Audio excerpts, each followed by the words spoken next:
And there's the start of Andy's music, because we're going to get into that in a bit. But hi, guys. Conversations in Ken's Cafe. We've got our first guest, Andy Lopez, the Invisible Gardener. And we're going to get into Andy and what he does. But Andy, just briefly, because most people on our network know who you are, obviously, because we have a show every Wednesday night. But just talk about what the other side of Andy, away from the soil, etc. What else does Andy do and is known for? Are you kidding me? Oh, Wow. there's an hour anyway, Andy. Come on. Yeah, there's an hour. Well, you might find it interesting, but I actually started a church in 1970. I didn't want to Cool. do a church, but the state says, well, all we have is church, and we have, so I signed up as a religious organization, but basically it was a New Age center. It was a school of consciousness. I was teaching meditation, a bunch of other things with it. And my real name, see, we all have.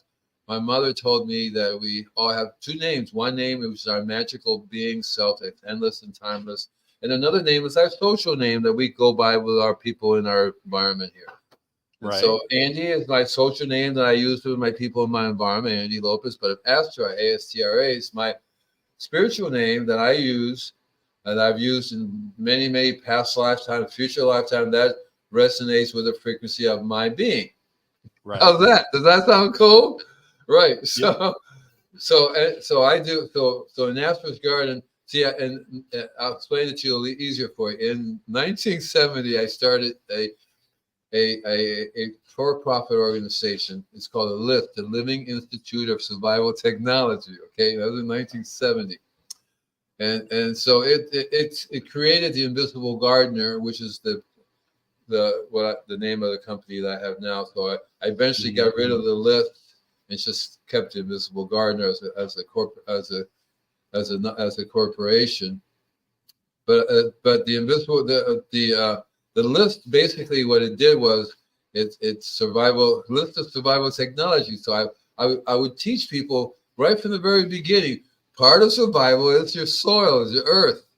That's you want to survive. Better learn to eat what you can grow, right? That kind of stuff, and good air and all these things. So that's what the techniques of making the compost tea, of learning how to do all the biodynamic stuff, or all the other things that goes into doing this thing with the soil. It's a very, I've had a very unique. Well, for me, it's been unique. I don't know if too many other people have been in this path as long as I've been in my life doing this. I mean, I've known people who are dead now, but that's they're not, doesn't count, right? If they're no longer alive doing it. But so anyway, so I started to. That's how I started doing the Invisible Gardener business, which basically the lifts. I teach the process, but the Invisible Gardener actually does it. So if I can say, if this dust feeds the earth, you do all this stuff, and I can prove it. This is how I prove it. See, right? That's the only way. You can say everything you want to, but you got to prove it. The proof is in the pudding. It has to happen. And since 1970, when I got out of the service, I've been doing Invisible Gardener, spraying. I tell people the strongest thing I spray is coffee, cream, and sugar. That's the strongest. Man, I used to spray it, and I would get so wired out from the coffee, and I would go, and then I would come home. My mom would say, "What is wrong with you?" Oh, coffee. And I look, see, coffee. See? So I got out of the service in 1970. I received knowledge from a person named Guru Maharaji. Right. Hi, Lily. Thank you. Mad Dog's got to go to sleep. It's midnight there.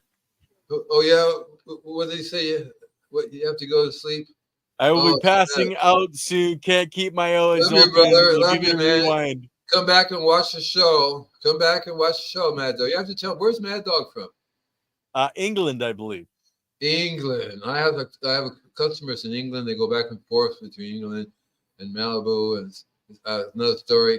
But so that was in 1970. I started actually doing Visible Gardener, and in those days, I'll tell you the truth. I didn't start with the sprayer, the machine type of system at that time. Mhm. So I basically was I started making compost, and it's called Organa, Organa, and basically I would make the best compost that I tell people I can't make compost as good as Mother Nature, but I'm going to give her a run for her money, right? Give her compete. And I would just, my compost in those days, I mean, you think I'm a neurotic and crazy guy now. I would go out to the chicken farm. I would go out, I would go, if I drove by a rabbit farm, hey man, what you doing there with their pellets there, right? And Yeah, they yeah, say, I'm throwing it away. I said, well, I'll tell you what. Too bad you're throwing money away because I'll buy it from you. And she go, wait a minute. Okay. You back it up. I think it was $5 a bag. A big giant, I think it was 20 pounds, something like that, 30 pounds of rabbit pellets. And then I yeah. would say, wait a minute. And I do the voice. Why are you spraying on you spraying something on this here pellet stuff? I'm teasing, but basically I would fool with them.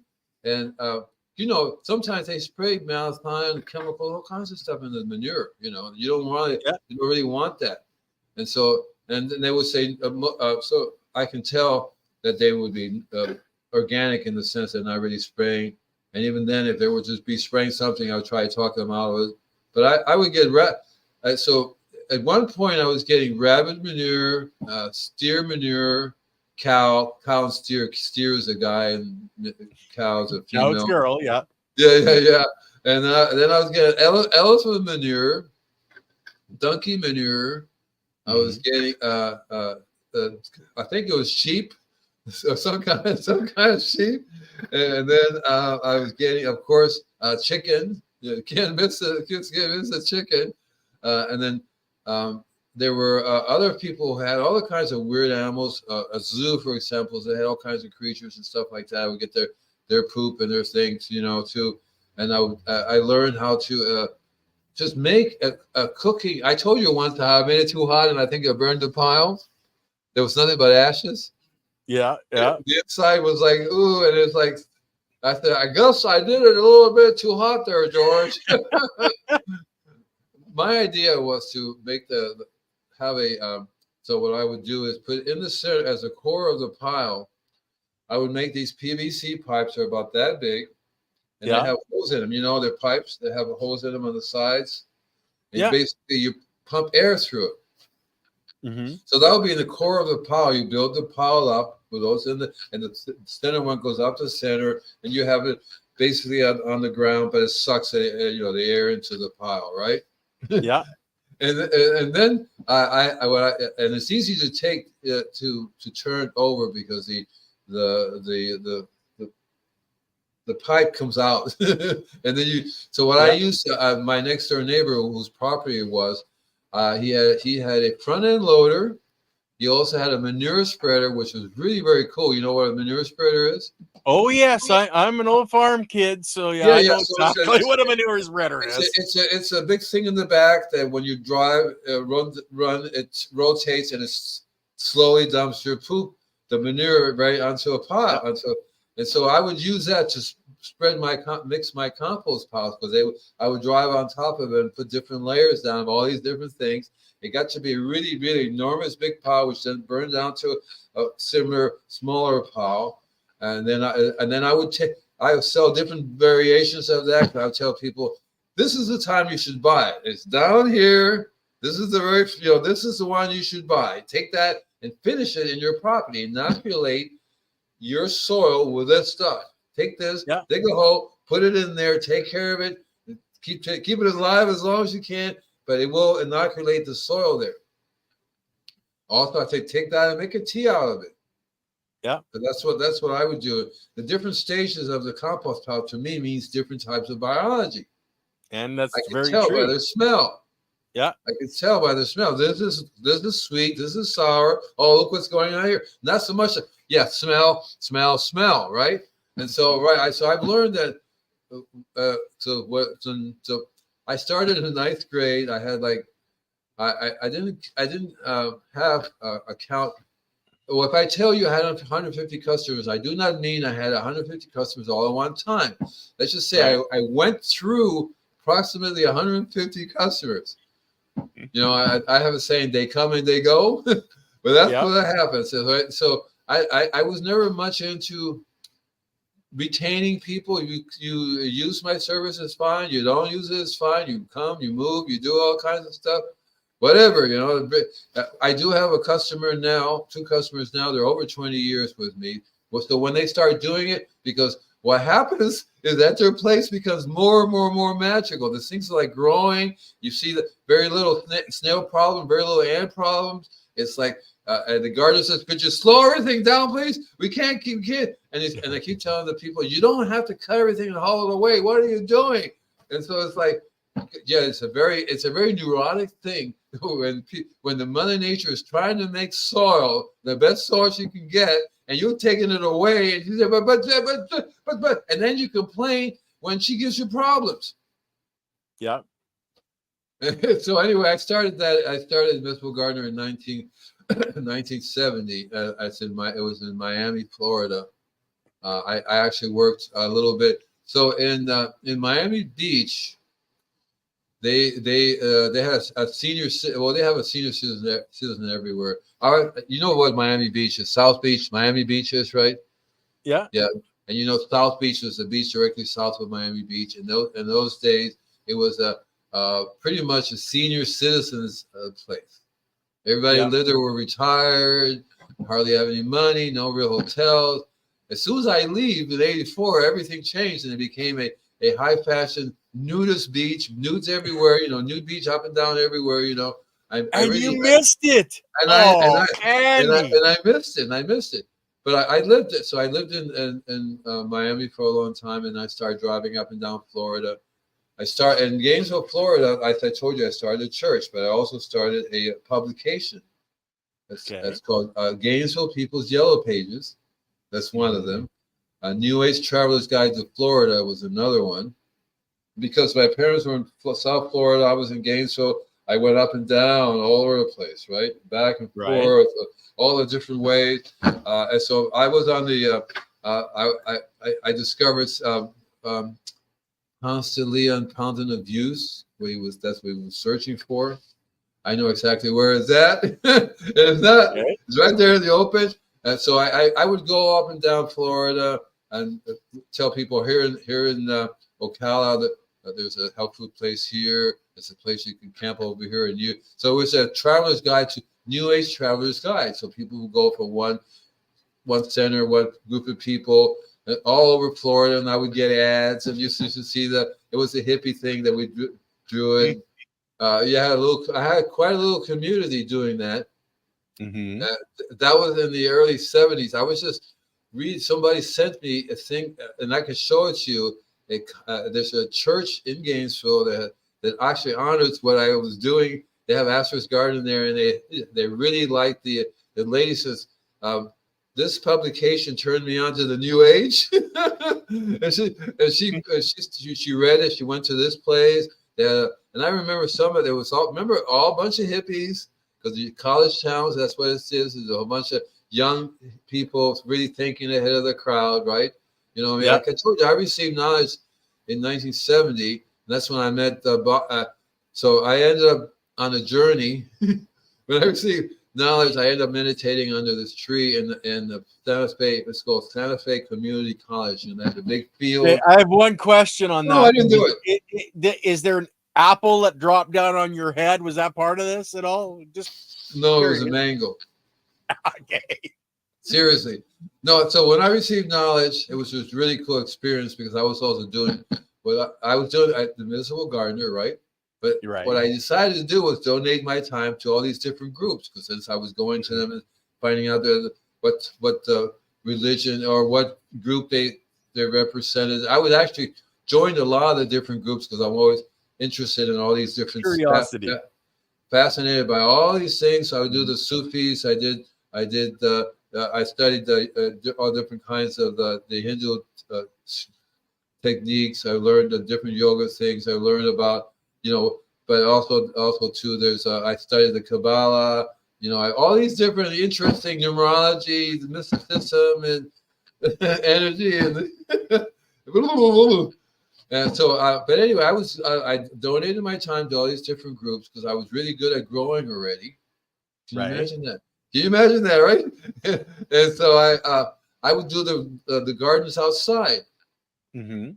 And donate the flowers and put it in and play with the soil and I don't remember, but I think I was actually looking for earthworms who buy them. I saw this one guy selling fishing worms. Yeah. Right. I go, they look like worms to me. Right. So I would buy them and just bury them under people's property. Try to find the most warm, comfortable place for them. Or maybe use them as a compass. The worm would go that way, right? So I did that for a while, but then I ended up moving to from Gainesville, and Gainesville was really cool because I played the congos. I was with a group of dancers because I also dance. I can't say I dance now, even though I could do it, but I was with a group of dancers called the Spirit Soul Dancers. Can you guys hear me? Are you here? Are anybody in there? I can't believe there's anybody there. I can't believe there's anybody there, man. I can't believe it. It's called a Spirit Soul Dancer. It was 12 of us, and we basically did 2 shows. Are there any children listening to this? Because we did 2 shows, one naked and one with clothing, and the clothing was basically tights, right, to make you look like you're naked. But the other one was actually naked, and so we did 2 shows, and we were snakes. I was a snake because I happened to be the tallest guy. Okay. It was on to me to be the top of everything else. It was usually like, why me? Why? Because you're tall, man. So we did that. We did that for a while, and then of course I started. I also do readings. I've been doing readings since I was a little boy. My mother is part of it. She's a very powerful woman. She taught me a lot. I created my own tarot deck for starters. Yeah. And then I do all different kinds of readings. I do past life readings. Mm-hmm. So what I do is I've learned from experience. This is things that happened to me in my life because when I started to do readings for people, I started talking about things that go down in their different past life. And I go, oh, sorry, I didn't mean to go there. It just came out. Sorry. So I did, for example, corporations used to hire me at their parties. And they would say, Andy's going to do a past life party for you. So basically what happens was I would have a microphone. I would start talking. I would say, okay, so I am going to group everybody into separate groups. You're all sitting there together. Well, I'm going to screw that up. I'm going to tell you where to sit with whom, right? Okay. Make them all sit differently. And so what I would do is I would say, okay, everybody's got moved around, right? Then I would go to every table, and the 3 or 4 or 5, whatever number of people was at that table, I would spit out whatever wanted to tell them about the last time they were together. Mm-hmm. Right? It wasn't 5 minutes ago. You see what I'm saying, right? Yeah. Can't follow my drift. So that's really cool. I would do that. And there were a couple of really weird instances because there's one time, and that's because it's so weird, I remember it stuck in my brain. So I moved there's 2 families, right? I moved them together, but what I did was I took the husband there and the husband there, put them together in a table. Right. Everybody else got mixed up, and those 2 were together in the table, right? And when I did that, their faces were like, something like that, like. Make a long story short, they were a loving couple in a previous life, and they were fooling around in this life. 2 guys. Okay. Right, and they were saying,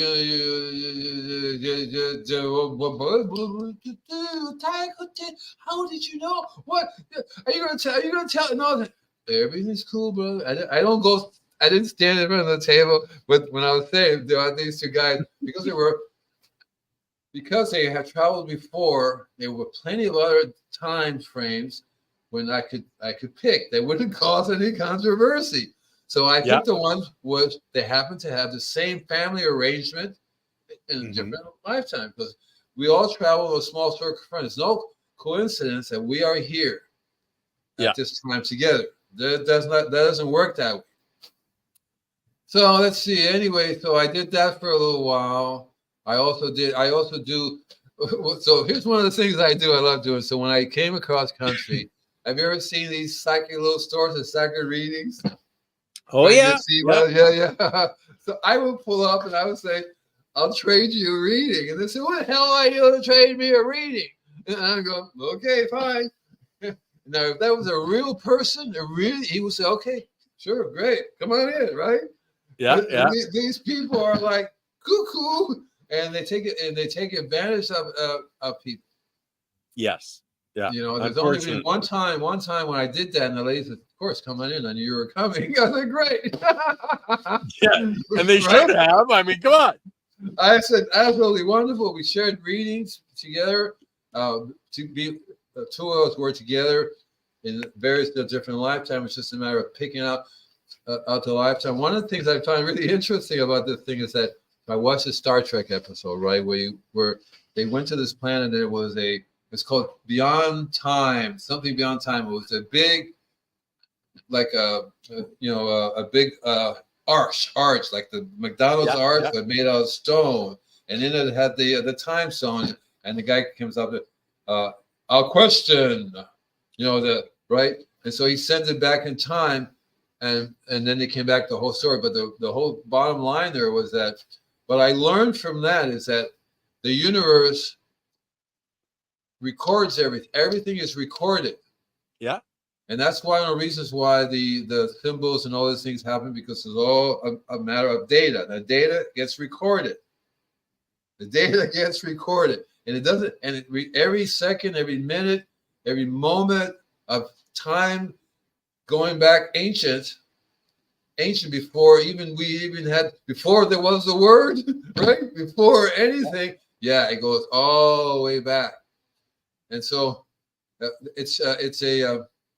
and I got that from this, because that's what they say. They said, and I'm sitting there going, "Well, I'll be darned." And so when I do the readings for people, it's like going into a library. I tell people that whatever you want to call it, God, energy, super being, universe, they do two pictures, one for you and one for me, two films, right? One for you and one for the library. So the Akashic Records, which is I happen to have, I can talk to you about Akashic Records forever, but basically it's a storage place where all this information goes. Yeah. Right? That's basically what it is. And I'm a librarian of the Akashic Records. I've been physically manifested and spiritually and emotionally, everything else with the Akashic Records. So when I do readings, I basically go to your file. So it's a matter of, you have a billion, imagine a library with a billion, trillion, zillion books, and you got to find the one you want to read. So there are ways you do that. And so what I do is I tell people, look, you probably have a billion past life. I am not going to do that for you, to you or me. I could be your whole life. And then in the 5th century, and then it's like, whoa, right? So what I do is I say, okay, look, so in kinesiology, when you do a reading, when you use the way kinesiology, you're talking to the same source, data source. Just a different mechanism, right? A different mechanism of getting to that data. So what I tell people is that when I do a reading for you, I will allow the universe, the mechanism that works to. I understand I'm just a tool. This person needs to know this information. Yeah, let the universe guide you. It came to me and says, you can give me the information I need. And I happen to have the information or the access to the information. And it's like, and that's the whole reason why you do what I will do anything with your past life or anything is to connect. And I just tell people, look, they say, why do the past life? Because if you understand what you're doing in the past creates your future, you know? You're here because of what you've done in your past, whether it be this life or other life. Energy, it's like a necklace and the beads. The past lives are different beads, but you got the necklace. It's the very same thing. And so they're all connected, and also the future is also a very interesting thing, because when you learn that there are many dimensions, many spaces in the same, many many so dimensions in one space here, Yeah. and so the scientists are used to say there's seven. Right? Now they're saying infinite. We can't figure it out, right? We Yeah. can't. And I sent you the link about the fractal and the formula. Yeah, we were supposed to do that on Wednesday, and guys, I apologize. My power went out on Wednesday. We couldn't do the show, but Yes, we're gonna do that this excuses, coming Wednesday. excuses. But see that the fractal is a formula because the universe is actually run on a it's math. Yeah. All the frequencies, everything you know about the universe, waves, speed of light, it's all math. And that math to me means basically it's the way the data is shaped, right? The way the data is shaped. And so it's very, very interesting in terms of, so when I do it for a person, I basically just become like the telephone, like just your cell phone. It's just a transmitter of the information. So I become so what I do is I tell the universe, okay, what is it you want to tell this person? What is it that we're doing here, right? And so what happens is you just here in the library and you have these little flags stick up where the books are, right? A little red here, a little red there, right? I go, well, maybe that would be a good one to work with. So I would take those particular little flags that would come out and see how they relate to in the frame of time and time. I don't do space. I can't do time and space, but I'm trying to get you up, just people to understand time. That would be going back in time, like it could be a few hundred years, a few thousand years. Usually what happens is I go back to the first time this kind of energy manifests here, which would be during the Murin time. The Murin is an ancient continent, and then which goes back hundreds of thousands of years, right? And so we also have Atlantis, which is another continent, an ancient setup, but that doesn't go back as far as that. Maybe it's 40,000 years, right? Yeah.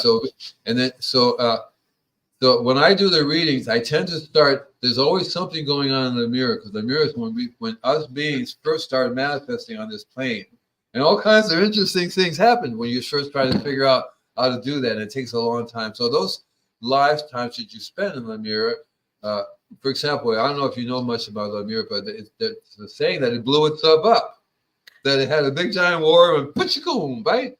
Something happened, right? And so. And in essence, that's pretty much what happens, because you become you're an infinite being, you have all this power, you tend to blow shit up. You can't easily experiments. Yeah. Come on, it's all experiments, right? Yeah. So they develop a fantastic energy, the ability to do all kinds of amazing stuff. But if it falls in the wrong hands, which is like the evil version or whatever, then you have a big problem. And the same thing happened with Atlantis. Atlantis was another highly advanced civilization, but the problem was when you got to be so advanced, you basically controlled the energies of the universe, that kind of shit. Then you get it, and then because the universe cannot be good, light and darkness cannot survive separately. Good and bad cannot survive separately. They need these, and so you have to understand that because of that you get that power in the bad realm, shit happens, which is like not really conducive to evolving and to doing things, but that's what happens. Well, so everybody's seeking balance. The universe is seeking balance. You're seeking balance, Andy. And part of your balance is art, music, writing. When did you get into the art, music, and that? Like when you were back in your teens again, or no? So I've always done a podcast. I mean, a radio show. So I started when I got out of the service, started doing a radio show. Right? Don't Panic, It's Organic, or Talk to the Invisible Gardener. Usually, Don't Panic, It's Organic. And so, when I would go into the studio, I started writing music as the background music for when I was talking. Okay. And the way I started writing music was because I happened to do a little bit too much of the mind-altering drugs, and it wasn't any of the other stuff. It was just 3-letter words, And mushroom. I can't talk anyway, but it was. I ended up doing a little bit too much mushrooms and LSD at the same time, at the same time. That was a really good year for me. And then I was on the somehow I'm on the computer playing, and I end up in this program called ACID, ACID. It's a music program. I go, I think I will like that program.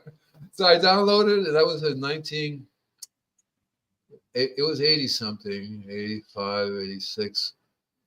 Yeah. No, maybe a little later, 90 something, maybe. I know I wasn't doing this in the 2000s. That's all I know. Because I don't have anything goes back in my files in 2001 or something like that. So somewhere around in there.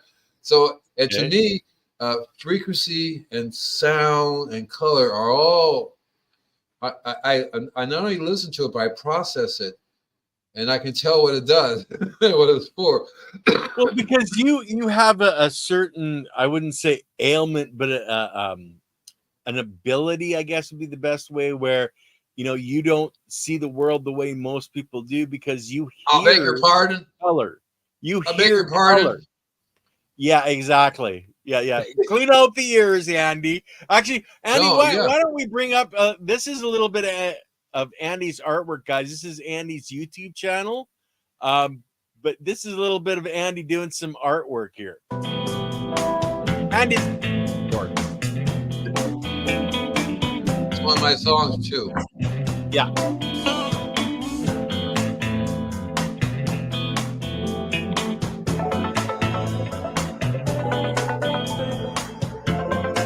No, he's good, boy. Sorry, So I can't help it.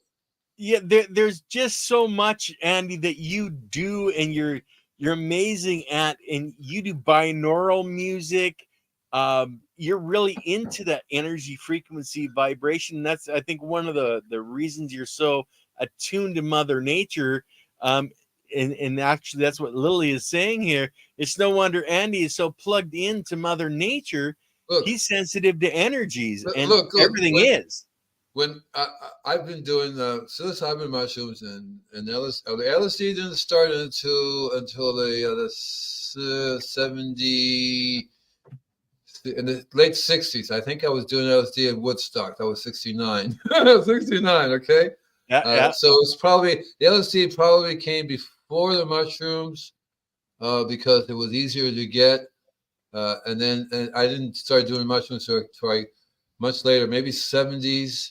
Somewhere in the early 70s, when I moved to Gainesville, I actually started my church, and part of my thing was to go out to the field at night and to there would be this beam of light, like an alien spaceship, you know how they come to pick up people, right? Yeah, There'd be a beam of light. Okay, that's a good spot to meditate. You sit there, you meditate, and the mushrooms will come up, and you either you eat them right there, or you take them back with you and share it and eat it with other people. And these were like amazing mushrooms. So I would, it would enhance my sensitivity to all this stuff. It would see, as a child, I was trained to hold it down, boy. Just you don't, no, because if you see people's auras, you go. So I'll tell you one thing. So I remember one clear thing, running up to a guy and going, "I think you're going to die. I hate to tell you this, man. But you got." My mother said, "What? He's just sick. He's sick. He's sick." And she said, "Never, ever tell him." But mom, look, she's a yeah. See, so you can't do that. You can't walk up to people. "Oh, you're sick. Let me help you." No, none of that stuff works. So you just have to learn how to put up your shield. That's how I got involved with energy blocking fields and stuff like that. But what I'm really saying is that I toned down those sensitivity. I visualized within me a button I can turn it off. Because if I'm looking everywhere, imagine driving. You got this whole world around you, or imagine doing anything. You go nuts. You will literally go crazy because we're surrounded by all these crazy fields and everything going on all the time. It's like, whoa. So you in school, forget it. When I walk up before I even come anywhere in a person, you're either glowing super, like this lady came in the store the other day. It was like sunglasses. So I would visualize these magical glasses she put on. Oh, they were frying my eyes because I'm looking. I'm going, okay, all right, what the hell? And a very, very super powerful woman. It was like a wind blow. It was like imagine the wind blowing. It's what solar flares are. right? The solar energy, the energy is literally a wind that blows against the earth, right? That's Yeah. what these people do, but they radiate out from this their center. They radiate out rather, and it's like, and I'm so sensitive. A couple of times I actually fried my eyes because people are like, and I go, oh, okay, like looking at an atomic bomb or looking into the sun. You don't look into the sun, right? Right, Yeah. right. You got to learn to not to look at the sun directly because that shit will fry you, right? Oh yeah, man. So I tone it down, but whenever I do these other things, I kind of forget the button, and Yeah. Yeah. it's like, oh, a cow with bananas. And I kind of I really what I would love to go on a tropical island, a giant tropical island. I want to have a big island, Mhm. Right. and just nothing else. I Mhm. would build a shack, do some fishing, do a garden. Seeds would appear out of nowhere. Maybe a shipwreck would come with a chest. You open, seeds. Right? Yep. I would love that because it's the energy level that and the things that are going on with people. It's like you're. So I went on Facebook. You do Facebook, do you? No. I use Facebook. I don't do Facebook. Yeah. I use it for invisible garden purposes myself. Yeah. But I joined this empath group where people are empaths, right? And they all talk about different things. I hate to talk to them about it because you want to talk to me is I'm not an empath, but I'm not blind either. Yeah. So if you're focused, see, because we can see a wider range than we normally do now because you can expand your range, your visual Yeah. range, perception, because the clones in your eyes can be tuned, it can be worked, finely tuned. But the problem is that if you start early introducing toxics into your system via the food you eat, Mm-hmm. the first thing that they inhibit is your ability to see and hear because the cones, right? The cone, you know how the energy goes across? It's not like one wire. You have to have a jump, right? Yeah. Yeah. Right. And so imagine if those connections are covered. Yeah. And that's what our modern food does to us. Exactly, right. They nothing happening. It's like the battery is there, but it's not doing anything. And so that happens initially, right? With your pineal gland is really the first one to sort of shut down because Yeah. because it just can't handle all these electromagnetic waves, all these fields, all these flashing, all these things all at one time. Okay, fine. Okay. So, Andy, I'll ask you a question. No, I didn't do Okay. it. How, with everything that's coming at you every day in your existence, how are you combating that? Are you forming a shield? Yes, sir. And how do you do that, Andy? Can you share with the audience how a person would create a shield to help block all that stuff out? Well, the easiest way is to learn to meditate. The easiest way is to learn to chant. There are mudras. Mudras are shapes. Remember we talked about shapes, how shapes are important. Mm-hmm. Sacred shapes, right? Sacred geometry. Well, you Yeah. can make a mudra. You can do a powerful mudra with your hands. Let's see. See, you can do very powerful. These are you can create shapes. Yeah. That's a mudra right there. Right? You can create shapes, and so when you and remember at the beginning was the words. You have the word. You have a voice. You have a very interesting vocal cord that can create things, can manifest things and make a sound. And so the thing you want to do, right, is you want to make everything go around you. Mm-hmm. You don't want to make it, you don't want to disappear. You can disappear, just go into a different time zone, different dimension, but you're Yeah. not here. And that doesn't really work out that well. So I learned from the very beginning, as I started imitating nature, I started looking at how nature creates fields around herself, how she protects herself. You see, Yeah. so I look, and so of course I gravitated to things that Mother Nature makes. And of course, what are we looking at? We're looking at all these gems. We're looking at all these different types of stones, quartz, right? All kinds of things, Mm-hmm. solid, liquid things. They're basically energy that are solid. A crystal is liquid. It's a liquid light. Right. Yeah. It's solid. And so I gravitated to things that really were created very powerful magnetic waves. because magnetism is what our body needs. We have our own strong magnetism. The Earth has its own magnetism. The whole setup for magnetism. And it's a way that we can use that to amplify our own. So around our body we have different types of auras.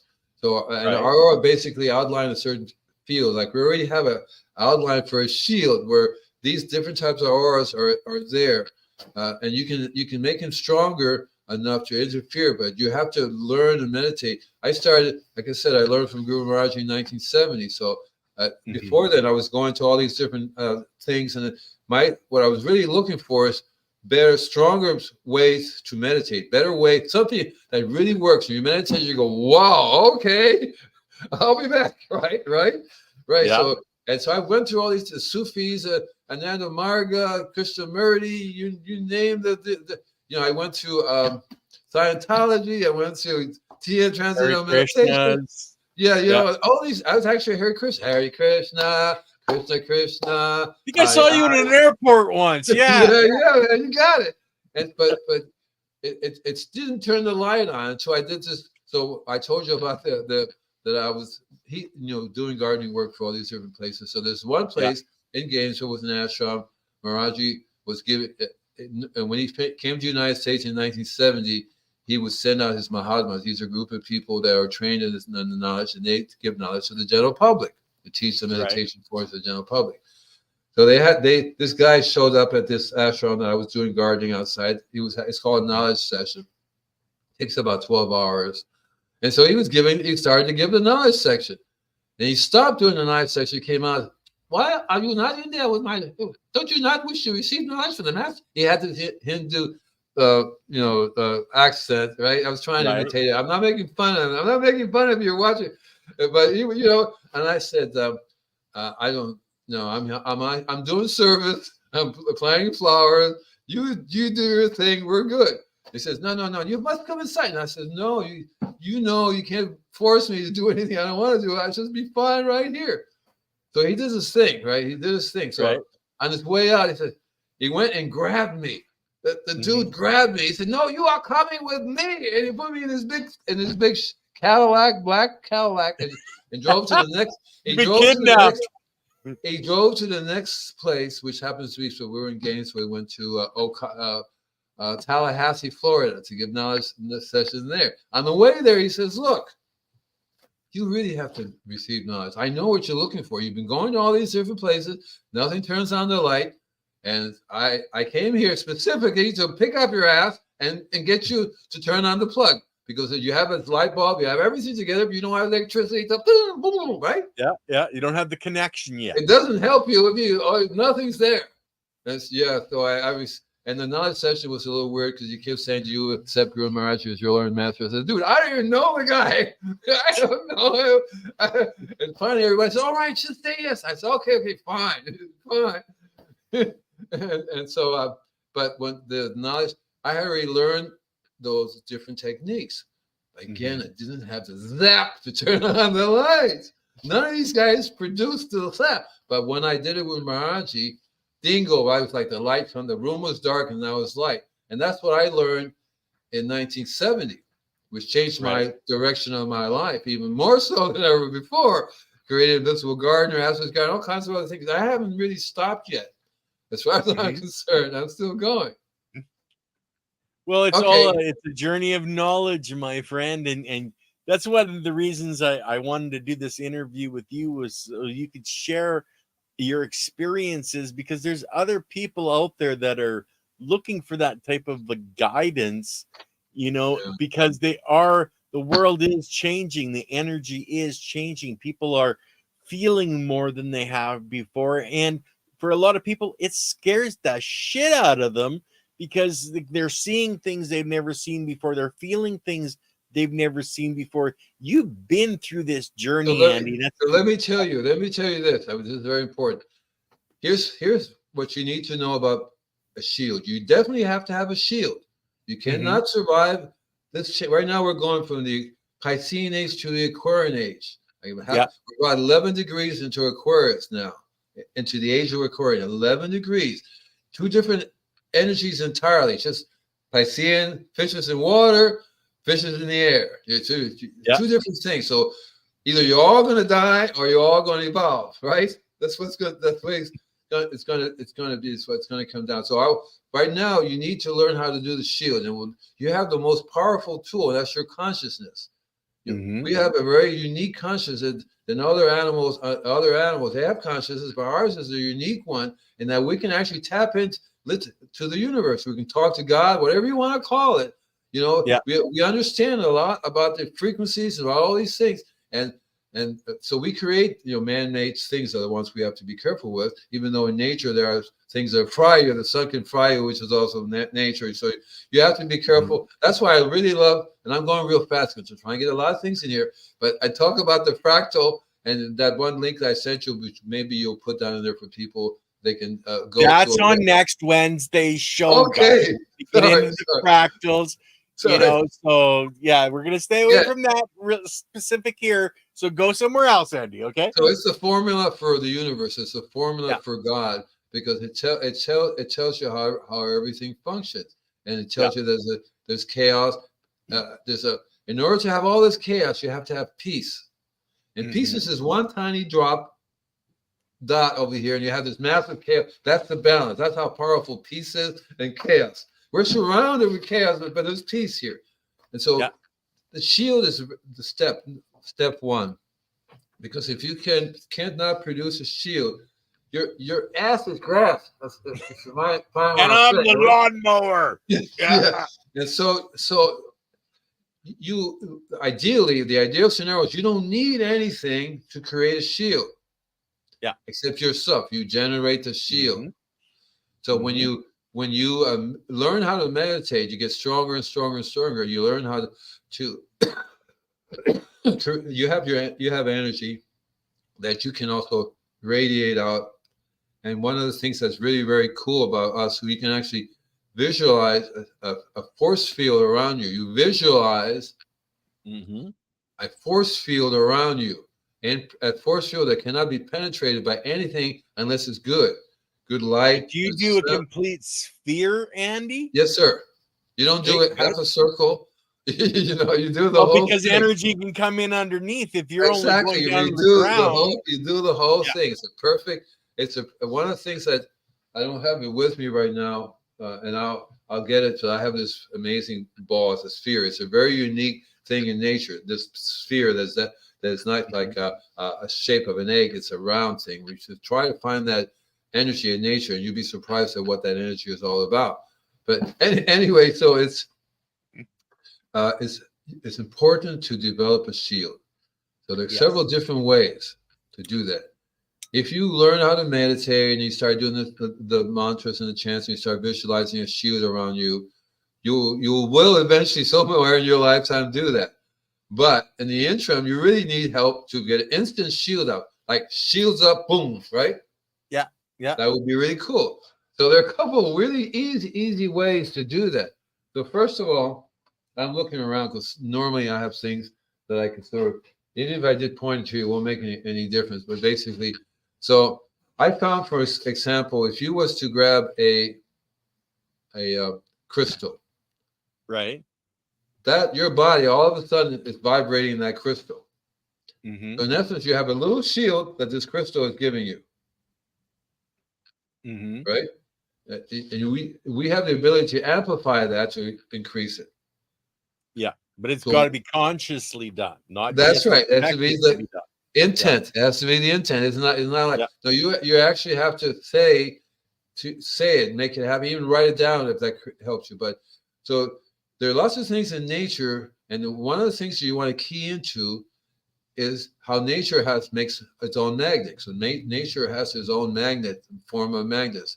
It's called magnetite, which is a magnetic rock. The lodestone. There's also there's lodestones, and I have what I do. I have see, because I'm sensitive to energy, I can do dowsing when I go hunting for minerals. Don't tell anybody. You can do dowsing when you go to the grocery store and use your stuff.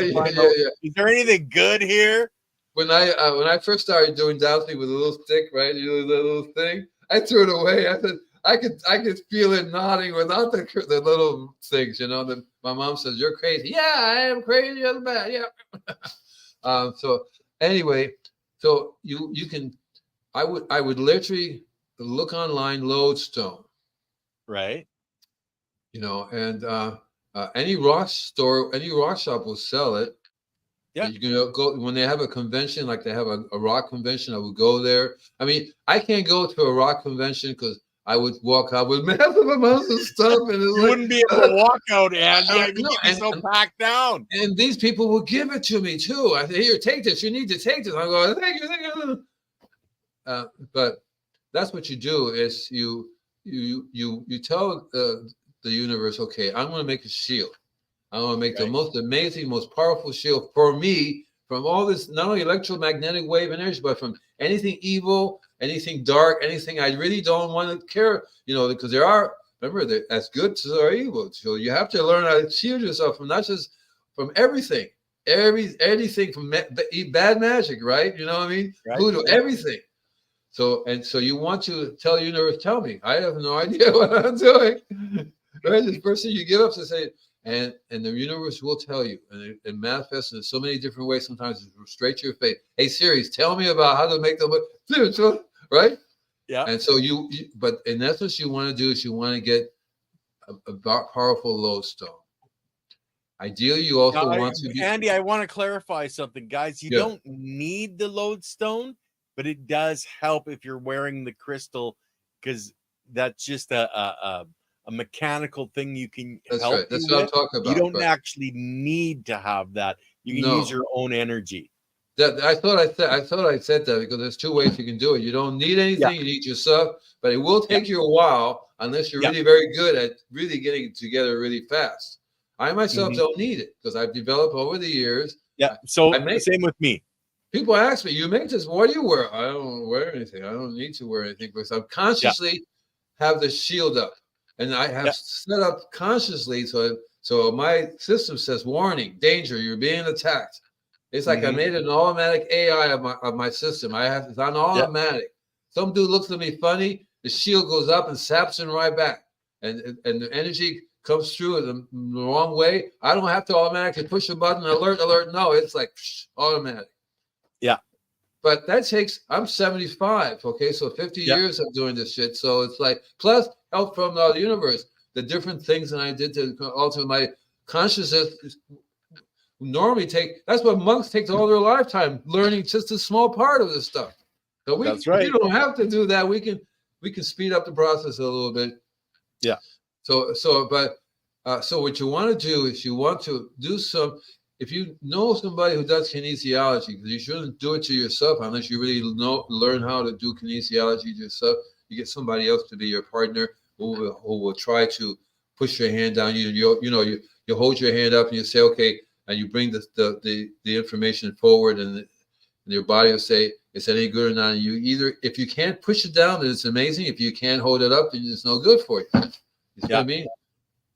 And so you do that process until you find a combination of gems or stones. So I do it. I don't have to be in person to do it. I don't like with you. I don't have to be in person to come up with a combination of these crystals or gems that are very good for you. I don't even have to ask why you get a ruby and a diamond and all these combinations. All I know is that energy knows no distance, Andy. That's exactly. This makes you the most powerful. Makes you the healthiest. Makes you the strongest. That's who you are. Your energy. See, that's what that is. That's what. So you want to create that for yourself, and it's a learning process. You have to go to walk around a place. There's lots of gems and crystals and stuff. And if they let you touch it, fine. See what happens. You may want to get. You may end up holding two of them in your hand. You go, holy cow, because your body vibrations. Right. The little light will go ding. I have to sit down over here, and you'll find that that's exactly what you need to do. You need to just go find the most amazing. You can even put them in a little pouch and a little bag. It could be the tiniest little thing. People are looking for giant things. I have some black diamonds that are really, really super tiny. Yeah. The guy said, that's so tiny. Yeah. Atoms really, really tiny. All right. Yeah, yeah. When you look at the molecular weight and everything like You, that, it you makes said no I had difference. 2 hours, didn't you? Right? Size. Yeah. You said I had 2 hours, didn't you? Oh yeah, yeah. We'll just keep going. Seriously, Yeah. seriously. As I long wonder. as you're not tired and falling asleep, Andy, we can go as long as you want, brother. I wonder if I could bring up the. Well, I showed you the song I'm writing. Working on a couple of songs, but I still get. Yeah. I can And go. that's on the acid program you're talking about. Yeah, yeah. So so making a shield. So there are several ways. One is you have somebody else make it for you. That would be an obvious one. You just have to find somebody you like, their energy you like. That person, if it's real, will get to know you a little bit. Find out just to make a connection. See, I learned I can make a connection just by thinking your name, brother. I don't need to see you in person. I don't need to do any stuff. See, your name resonates a specific frequency that when I go to the library, ding goes out. I don't have to try to look up everyone to see which is the one, right? You know, but you want to. What you want to do is you want to either have somebody make it for you, right? She's so good, isn't she? I love my wife. She's so amazing. Right, Yeah. and this is a kinesiology was a book called Power, Dark and Light, or Power and Light. I have to. I will talk. Remind me. I'll show it to you next time. The guy who invented kinesiology, and he says this is you talking to your God, to your universe, to whatever Yeah. system. It's not your body. It's just using that mechanism of coming out. So like the tarot, it's using the mechanism to bring it out, or the Ouija board using the mechanism to it to come out, or any of the other forms we used to do, like throwing the sticks, throwing the bones, right? Yeah. I read the I Ching, the tarot. They're all different mechanisms of channeling the universe and how it wants to speak to us. Yeah. So you want to create a very, very so that's one way to do it. The other way, the one of my preferences, of course, you can learn how to do that, but it takes you a long time to get it together. So you want to have a tool. These are just tools. You can take anything, any rock, any stone. Just look at one. Turn around right now, everybody, and pick the first stone that you see in this room. Go ahead. I'll give you a second. How about you, Ken? Do you got stone anywhere? Upstairs actually, so it would You mean take me you a couple literally don't minutes. have anything in this room? Not that I can quickly grab. Figures, No. figures, figures, figures. Yeah. I'm Anybody, looking anybody around. out there? Anybody out there see something right in front of their face right now? Come on, I know you're out there. Just write it down over here. And the point that it is that it's always in front of your face. These things are always in front of your face. Okay, this information is always right there. The data is always right there. The universe is constantly talking. You're talking to yourself all the time. Yeah. See what I'm saying, right? You know, we are one. That whole thing. Ghetto Happy says he's rose quartz. That just all simply by what I would do is say hi to the rose quartz, realize as an intelligent being, say thank you for being my guardian, being my friend, being my cosmic cell phone. And by the way, I need this shield up right now. Yeah. Would you guys be kind enough to put up this amazing shield because I need that right? Yeah, and it will zoom. But it's a conscious thing. You lose consciousness. In other words, you forget the stone. You don't say hi to them anymore. You actually lose it. You just throw it around. You treat it like it will say, oh yeah, well there goes that one. Most of the time, it will disappear and reappear in somebody else's hand who wants it. Yeah. They gotta make this stuff up. Yeah. Well, and you do a lot of stuff with gems, etc. You used to use crystals. Found out that gems actually have a lot more density in them, so they're actually a better conduit for doing that energy, etc. Correct? Oh yeah, because I was attracted to Bach flower remedies. Okay, that's cool energy. You can do so many things for healing, and the way that it got there by transferring the way it gets done, wonderful, wonderful. But the gems, well, then I got attracted to, the raw forms of things. So you have all different, you name a gem, there's always the raw form of it, whether it be a diamond, whether it be a quartz, or the what they say before it was a rose Rose quartz. quartz. Yeah, Yeah. that you should see that in the raw form. It's really cool the way it looks like in the raw form, and they have a different shape, So a you're different saying shape. raw form as in uncut gem? Yeah. Okay. Yeah. Right. So they all have this, not only this unique shape, but if you were to be someone like me, you can actually see the emanating fields. You will go, it's coming out in certain waves created by the shape. Mm-hmm. Right? It's like a ripple, but all different, and it's not like one. The structure of the how raw it is makes this a more harmonious, really interesting pattern. Which Right. also is a fractal, by the way. If you can see it, it'll be a Yeah. fractal. I actually did. I sent you. I did send you one that's a fractal, didn't I? And in the text. Yes, man. You can thank me later. I Okay. did. I'm not sure what you're talking about, Andy. You Just sent me when so much stuff. I sent you this the one for the formula of the universe. Right after Yeah, you that, I sent me the sent you a video. fractal. I sent you Oh, another okay. one right after that, and Okay, that one is I'll have to look back. that one is a really cool fractal, and the fractal is a uh, representation of how the universe works, how the energy, how the data Yeah. works.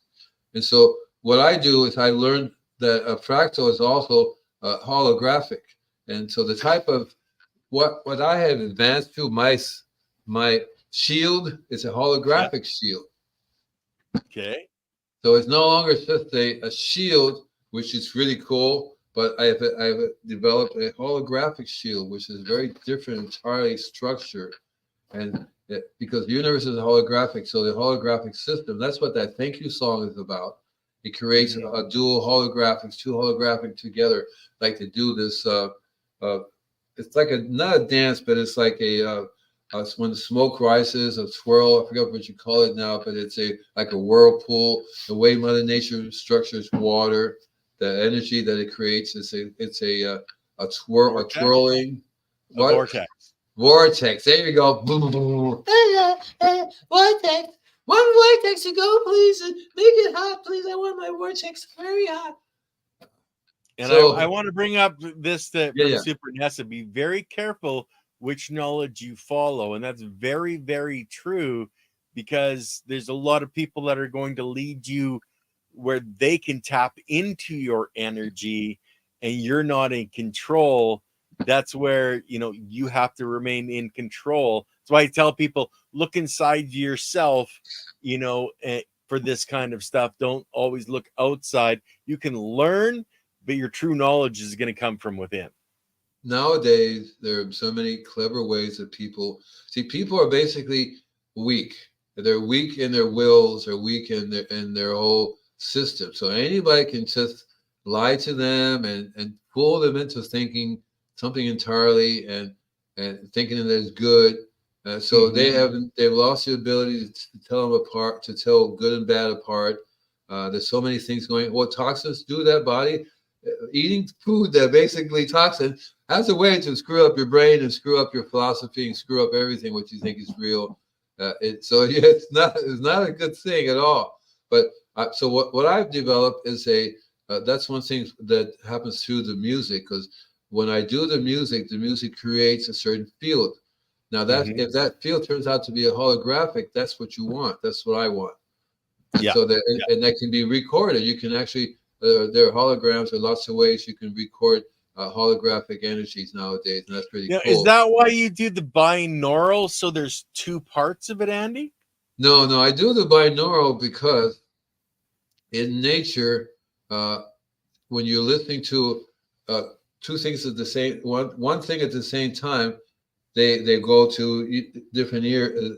They're both so on one side the information goes to both sides of the ear. Everything goes to both Mm-hmm. sides of the ear. So regardless, even if it's over here, you still find something else going into your ear from the other side.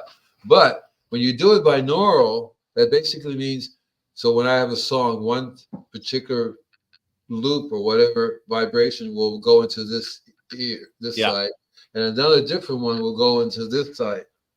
Yeah. So that means that it's processed differently. That means that it enters, it goes to the pineal gland the way it is. The pineal gland will go, ship that over to section B 2A. They're looking for it right now. Yeah. And Yeah. when it comes to the other one, the pineal gland has to go, ship that one. But the way he's been doing it, one of those things that happens to your pineal gland, which is your center communication system, you get all this stuff flooded. It doesn't really respond anymore. It doesn't say but no. It says so. Normally, the pineal gland is supposed to learn how to to give information accordingly to that he receives. See what I mean? So that's what binaural is. It's a tool to retrain the pineal gland to listen and then listen and then listen. And the other thing that I do is called body tuning. It's called brain. Let's see if I get it right. Hello, darling. No. Darn. It has to do with Hare Krishna. it has to do with getting your brain to listen to what that thing you wanted to listen to, and while you do that, then you can tell other parts of your body, while he's busy, this is for you guys. You see what I'm saying? Because your brain, there's two parts of the brain, right? One is really good, functions everything. The other one is like, the devil made me do it. You know what I mean? It's like out there and never there. So that's the one you want to control. And so you make it listen to, you get it curious in a certain frequency. So that's part of one of the reasons why you have it set up like this too. Is that you give it information that gets processed differently. And throughout your body, your body processes binaural information differently as well. Because you'll notice, like the skin knows what's coming from the left side and coming from the right side, and it transfers the information out accordingly, which is kind of cool. That's why I do the music. It's called Inner Gardening, because it basically is a reference to the Invisible Gardener, but in a different way. Inner gardening. Well, and people, if anybody really wants to get into that, you can go to Andy's SoundCloud and listen to his music that he has there. It's some amazing stuff, and it's that part of the meditation that you could use to block out everything else to find your own center. The heartbeat is very true, because your body has a heartbeat, and that's what you end up tapping into in lots of different ways. I see it's a nerve called the vagus nerve, and that nerve is one of the things that the frequencies in sound, because it literally bing, it's like a chord, it really will literally vibrate to all these different frequencies, which then gets picked up throughout your body. So again, if I taught you guys anything, it would be basically to develop a strong shield. Start anywhere and use whatever you feel it's helping you to make a stronger shield. But you have to consciously be aware of it. You don't forget you have it, because then you don't have it. Yeah. Right? It's a shield that's made by your thoughts.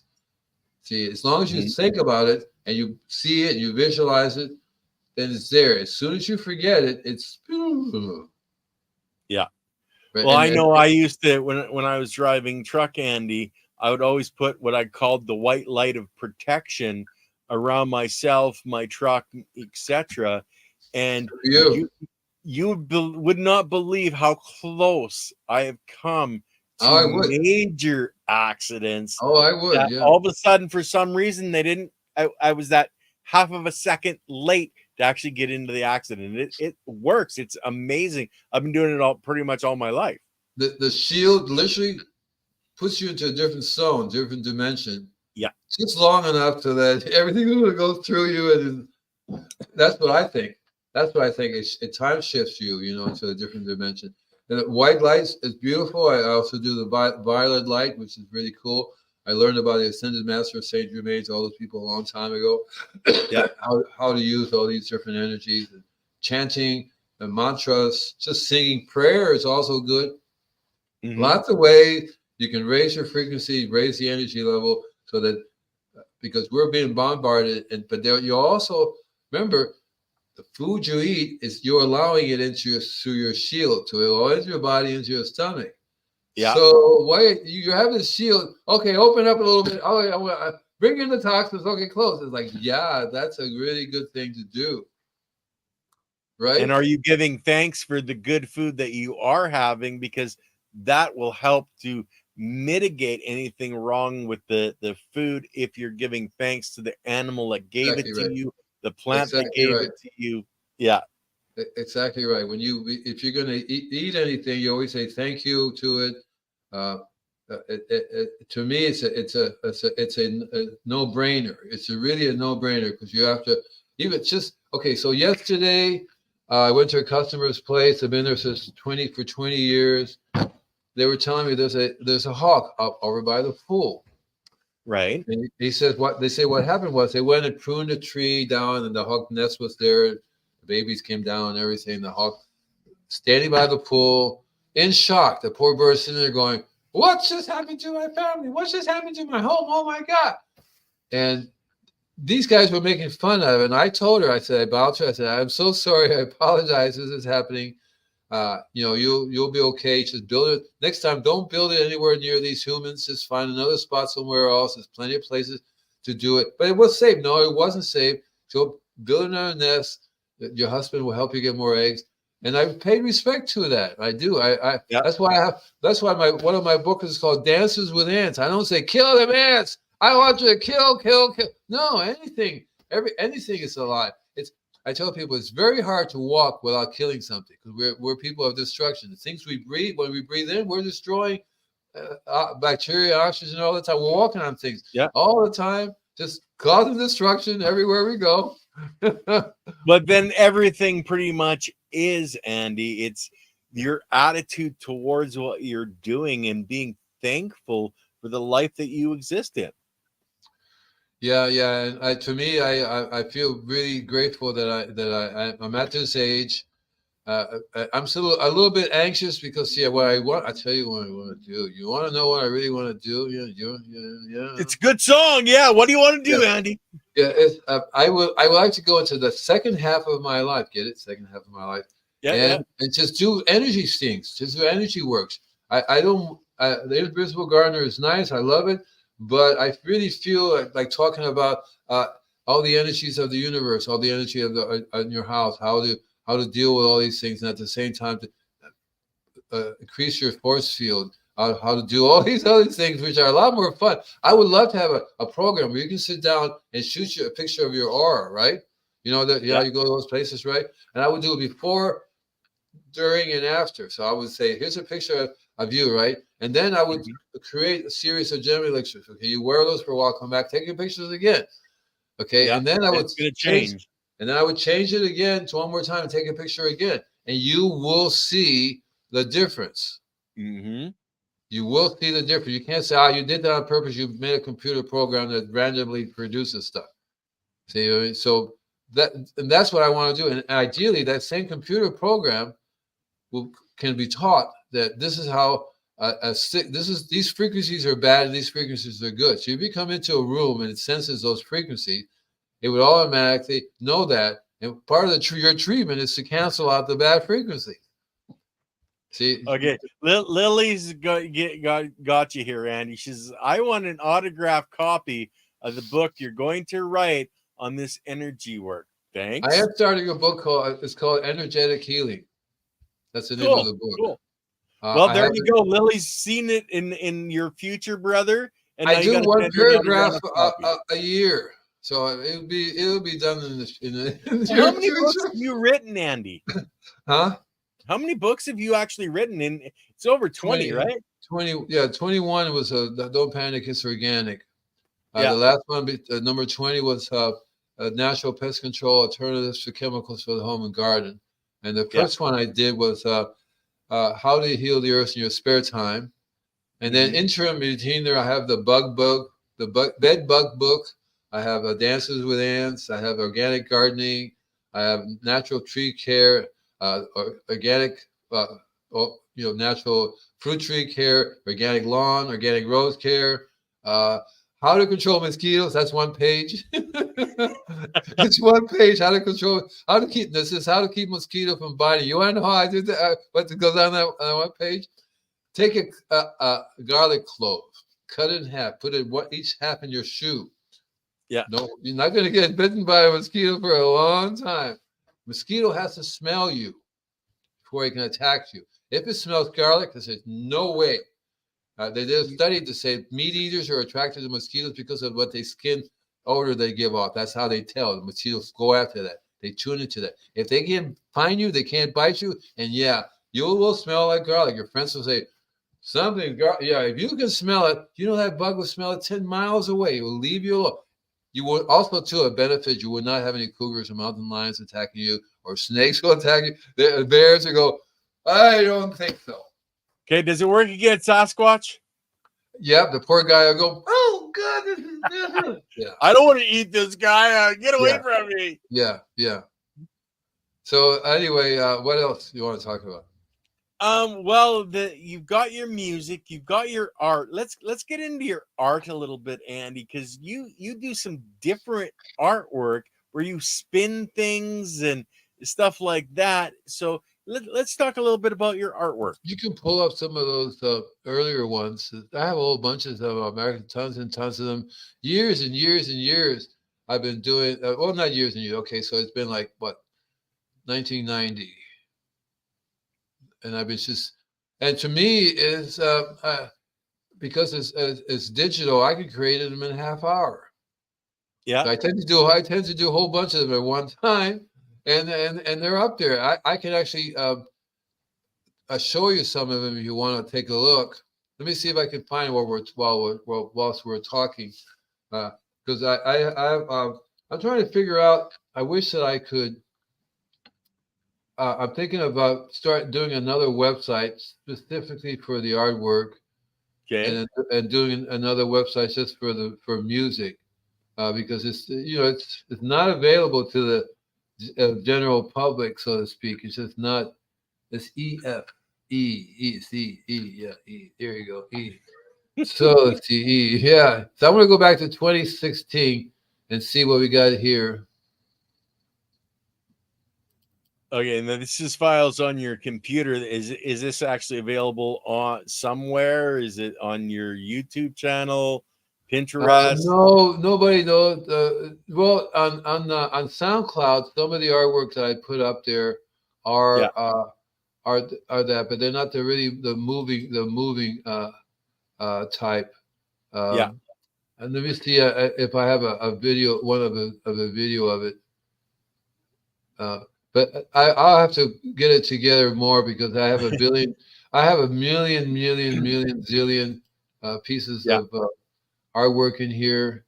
I can show you. Okay, what I'll do is I'll show you this one. You want the moving ones, don't you? You want the ones that move around, don't you? That's a particular program that you have, Andy, where you can input your art. It actually makes it flow. Yeah, it's just amazing stuff. But I was actually, you had mentioned when we were talking backstage one day where you have a machine that spins, excuse me, your canvas and you're putting art or paint on that. Can you explain what the hell that is? Well, that's called liquid art. Okay. And so a lot of so I started out as a digital artist, which is real easy. You take a photograph or some kind of artwork and you put layers together and then you can distort it any way you want to. Okay. So that's my digital artwork. And then I found a program that could allow me to move the digital artwork. I've never done normal painting because I don't do anything normally. So I can agree with that. Yeah, you're not. Yeah. I hate a paintbrush. I hate paintbrushes. Don't. If you point me at give me a paintbrush, I'll kill you with. Well, you were in Vietnam, you know. That's where you started with your photography, right? Yeah. So I hate paintbrushes. I'm more like that guy that takes paints and throws them at him, that stuff, you know. Yeah. Throws it at the wall and whatever happens. I'm more of that style. So a friend of mine, I went to visit her one day, and I said, "What is that?" That was my artwork. What is it? It was amazing. It's called liquid art. And so I went home, started watching on YouTube. Then I stopped watching it, and I just said, I'm not going to do what they do. I was just going to do my own thing with it. Basically, what it is you have acrylic paint, water-based acrylic paint. You can a wide range of amazing colors, And you can add it's called cell generator, CELL. So lots of different things. That basically means that when you use it, it makes little bubbles or it makes things happen. And if you learn how to manipulate it, you have some really cool end results. Are you trying to find something in mind? I can tell you're looking. Well, I've got this image here that's on your YouTube channel. That kind of is that throwing paint at the wall kind of thing, right? No, dude, that's a specific Andromeda. You see, that's the horse Andromeda. See the horse? I just added more stuff to it. Okay. See the horse head? It's called a horse head. Yeah, no, right there. It's got the horse and the mane. Yeah, somewhere in there. But push the button. Somewhere in there. Thanks. Push the button to see what it does. Push the go button. You can actually, but you can turn down you can turn the volume off. Yeah, so we can talk behind it. Yeah, right. That's cool. So the liquid art is really cool because you learn how they interact with each other. Basically, some colors are heavier than others, and they float. How you make them float. So again, this is my digital art. If you look, you'll see there's other things in there built into it, right? So I do my cosmic spaceship for these things, and some of them are moving because I've learned. I have a program that allows me to move. I've got a better one now, but most of these are like some of my early digital stuff that I put together. And it's a little boring, you must admit, but there are some really cool ones. It just depends what I happen to hit upon at the time that I do it. But the liquid art allows me to, so I have a board, and how you basically you can pour it in so many different ways to get results.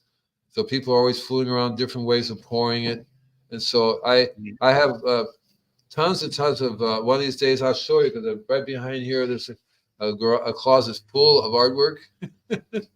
Yeah, and you can't see it on the walls, but I have artwork. See? Nice, yeah.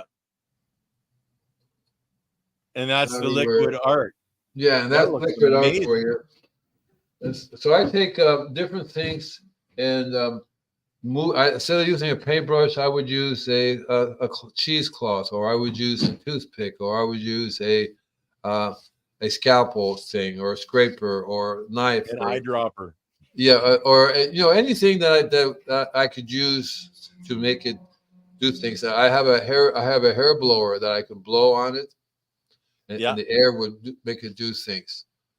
Yeah. Well, and that's the thing. It's that expression, and you're doing expression on a whole different level, understanding energy, frequency, vibration. Yeah, right. See, that's my tree. Backlight. I kind of like you can see through it. That's a whole new thing I just created there. So I've been doing all this stuff for a really long time, but I want to do more. Like I'm rewriting my tarot cards. I invented the tarot deck that has 100 cards in it, and the 5 suits. You know anything about the tarot cards? Yeah, I used to do. I used to have my own tarot deck. I never really got into doing readings for people, but I've had readings done for me. Yeah. So there's 4 suits. Yes. Yeah. I created the 5th one. Cool. The 5th dimension. Yeah. It has to do with spirit or energy. It's basically a triangle. So each one of them has its own symbols with them. The sword and the wand and the spade, the right, all the different symbols that come with them. So I created and it has 100 cards because the 100th card is basically. So I was watching the Circle of Iron with David Carradine and a whole bunch of masters, and basically it's a search for knowledge. Right. And they go through. They fight each other to the end. They're supposed to go to this island. This island has the book of the hidden knowledge, and whoever wins gets to guard the book. So this guy makes it all the way to the end, and he finally gets to the back page, and it's a mirror. He's looking at himself in the mirror. right? Mhm. He's going, shit, that was in the book of knowledge. So my hunter's card is basically a mirror. Cool. Show Yes, you who you really are. that's the mirror. So if you get that one, you should have to stare at it for a while. It's basically saying you just have to look at yourself. Yeah, And yeah. now that would be the answer of it. Is Kent smoking? It Jesse is, man. Are you too ghetto? Oh, Ghetto. Yes, I'm sure Ghetto is. Yeah, Yeah, yeah. yeah. So you don't have to tell me, my God. Nobody knows anything. Besides, I don't smoke. Yeah, yeah, yeah. You just do vaporizers. Yeah, yeah. No, the vaporizer Volcano. stuff is awful. The vaporizer stuff is awful too. It's really awful. So let's see. When I started doing my another thing that I learned from really so you remember that you want to have an amazing shield. Ideally, what you want to do is you want to carry it here. So you want to put it in as a necklace and wear it in the pouch, Yeah, because right there is where you really want to. It's hard for you to forget that it's there, right? And so you constantly you want to radiate from there. That's exactly where you want your shield to go up with. And if you don't pay attention to this, you're going to find that there are lots of other things that's going to not only fry your brain, you're made of water, right? Your cells are made of water. They're going to fry those little cells up, fry those little suckers. Your blood is made of water. And all these things are very sensitive to the frequencies we're shooting through your body all the time, constantly yeah, shooting through your body. Not to mention the air you're breathing is full of toxins. That's another thing you have to learn how to, because you can't, I was thinking of wearing a mask. There's different kinds of masks that filter the air, but people say they're wearing it because of the virus. But you don't need to wear a mask, boy. Here, everybody's been shot. We all have our vaccine. I'm going, it's not that. I don't want to breathe the carbon monoxide. I don't want to breathe in the asphalt. What is yeah. it? What are brakes made of? Asbestos. I don't want to breathe in the asbestos. I definitely don't want to breathe in the lead that's coming in from the cars. That's only 5 things I can take up right off the bat. There's probably another 10 or 20 more of them, all coming through the air, coming to our body. Okay, Andy, you went robotic on us. Yeah. What happened? You totally went robotic. Try now because your visual's back now. My visual's bad. I guess maybe it's time to go. Oh no, you're all good now. I don't know what. It could have been on my end. It could have been my computer. So But yeah, you went robotic. My energy level goes up so high it fries things. So I Lily learned does that too. Yeah, I learned how to be careful with my computer.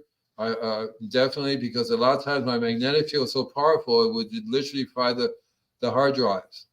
And I have some magnets that I can't bring into this room because it fries the hard drives. Okay, so Lily and Ghetto are saying I'm the one that's freezing up. So you're good to keep going. They hear you, Andy. No worries. Yeah, well, usually that's what happens when I fry things up. Everything around me fries. I can tell when it's Mercury retrograde because everybody's trying. I was born during Mercury retrograde. I actually do better during Mercury. I learned not to pick on people when they're having a hard time with their equipment, with their life, with their families, with everything. And I'm going, and he said, "What's wrong with you?" I said, "That's the problem. That's a big problem." Anyway, Sai Nasi, how you doing? We are all water. That's it. That's it in a nutshell. That's it in a nutshell. And water creates energy or draws energy in that flow. And that's what we're talking about with the shield is stopping the damage being done to our bodies, both energetically and physically. And that's why a shield is so important to stop those different things that are affecting us. So what you need is a shield that is both a particle and a wave. I'm just going to spit it out for you. You need a shield that is both a particle and a wave. That means the particle is matter. It's a part of it is matter. The wave is not. You need to be able to use a specific type of matter. And what kind of matter would shield you from these radiation waves? You already know what they are. There's lots of different energy. For example, gold is a perfect one. You can visualize a gold shield around you. You literally materialize gold in etheric form. There's even lead. Lead is nothing bad if you materialize it. It's just the same thing with a variety of other shields that you can materialize around your body. Silver, for example, is an excellent one. So you can make a Yep. pure silver. That's why I like violet. The violet flame, I have kind of evolved into this violet flame. This violet flame will destroy anything coming in through that shield, whether it be in a physical form or a non-physical form. Because now they're getting smarter. The evil energy, the other side is getting smarter with their tools and how they want to control the masses to go in this direction. Forget about the light. Don't look at there's this video called Don't Look Up. Did you see that one? Don't Look Up. For some reason, it rings a bell. Yeah, I forgot his name. His name is in it, but basically it's about a big meteorite that's going to come and crash and destroy the Earth. And everybody's saying, "No, everything's fine. Just don't look up." You know. Well, that reminds me of Hitchhiker's Guide to the Galaxy, where the guy had the glasses that if something bad was coming, they just get darker and darker and darker until you couldn't see. And then you wouldn't have to worry about it. You wouldn't stress. That's one of my favorite shows. I watch that on a regular basis every 10 years. There's another show that I really, really love. And I don't know if I should do it. It's very embarrassing. I think James Fonda is watching it. Because it's called Barbarella. And when I was in the service, 68, I think it came out. It was an amazing. I had a centerfold of her semi, dress. And she came on board ship and she signed it and everything. It was like, oh my God. And I still love it because it's a fantasy thing. You've never seen it, you will love it. It's a lot of fun. And they put her in the Orgasmatron, which is hilarious to watch. And the whole thing was, you can tell it was done in that decade. It's very funky, but a lot of fun. That's one of my favorite shows I've ever seen. Very, very good. And I like it. I think it's a lot of fun. I also watch, of course, The Circle of Iron. That's another one of my favorites that I watch on a regular basis. There are a couple other ones that I watch throughout the years, but those are it right there. They're really nice. I enjoy it because they teach me a lesson all the time. Every time I watch Circle of Iron, I walk away with something new. So I saw it about 2 weeks ago, and this is what I walked away with. Two birds, though they have four feathers, two birds tie them together, even though they have four wings, they cannot fly. So take two birds, tie them to their feet together, even though they have four wings, they cannot fly. That may not mean anything to you, but if you put that in the back of your head, you'll find it has a lot to do with how you accomplish things, how you make things happen. And a lot of times these two birds may have four wings. It doesn't mean anything. You have to be able to stand. You have to be on your own. They have to be separate in order to fly. Yeah. So there's lots of different meanings in there, but basically it comes down to cut wood and carry water. Right? It's one of my songs, but it's also a Buddhist saying. Okay. Cut wood and carry water. That means you be here now. When I was with Ramdas, one of the things he told me was be here now. Live in the moment that you're here. In other words, be here now. Right. And so that's what I'm doing. That's what I basically am doing now. I'm happy to have a garden. I'm happy that I'm still here. I'm exercising more and more. I've got this really cool Shaolin guy on YouTube that is giving me really cool lessons, how to energize myself and all this kind of stuff. Is kind of cool. I'm walking 5 miles a day, not every day, but that's my goal on the beach. I go to this mountaintop, amazing sight. It's no Wi-Fi, no energy, nothing works up there. It's an ancient Chumash site. It has 4 giant vortexes. Because I have a picture. I'll text it to you as soon as I remember it. I painted what I saw. And you can see the vortex coming from the side. I don't even have to. It's funny. I was walking the other day. Just see the energy. That's the site I'm going. That's the place I'm going to. I walked over there. Finally got there. These guys built previous owners. There were 2 alien, they were really tall people, white-haired, and he built a lake. The lake was on basically half a ball, half a bowl, a big giant bowl made out of cement, like a bowl, right? Big giant bowl, right?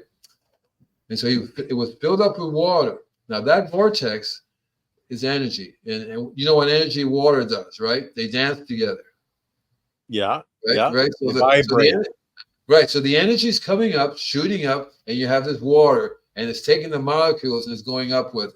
On top of that, the whole mountaintop, this fog rolls in, covers the mountaintop. So we're standing literally on the clouds because half of our body is standing on the ground, but the fog is right there. You're on top of the fog.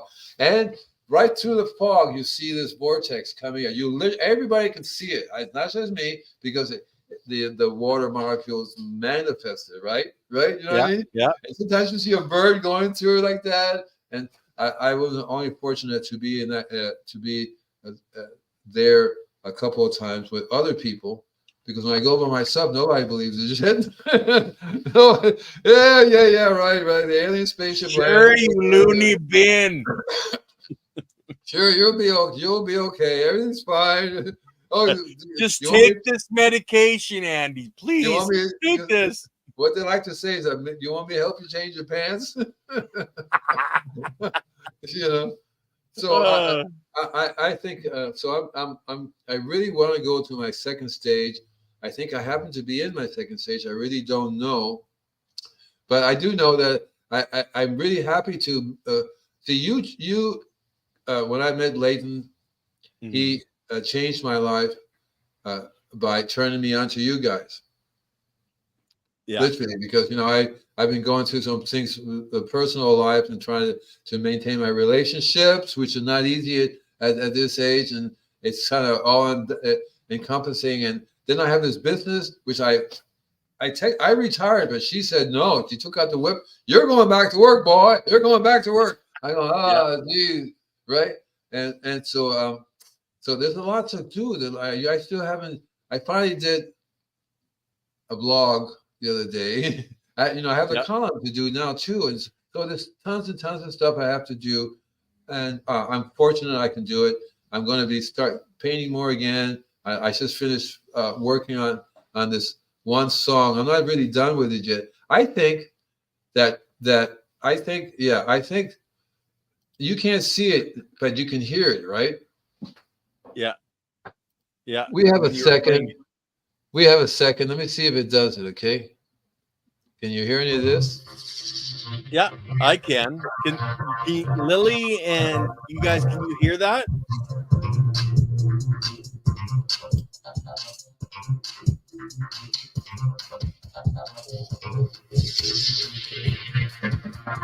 Can you guys hear that?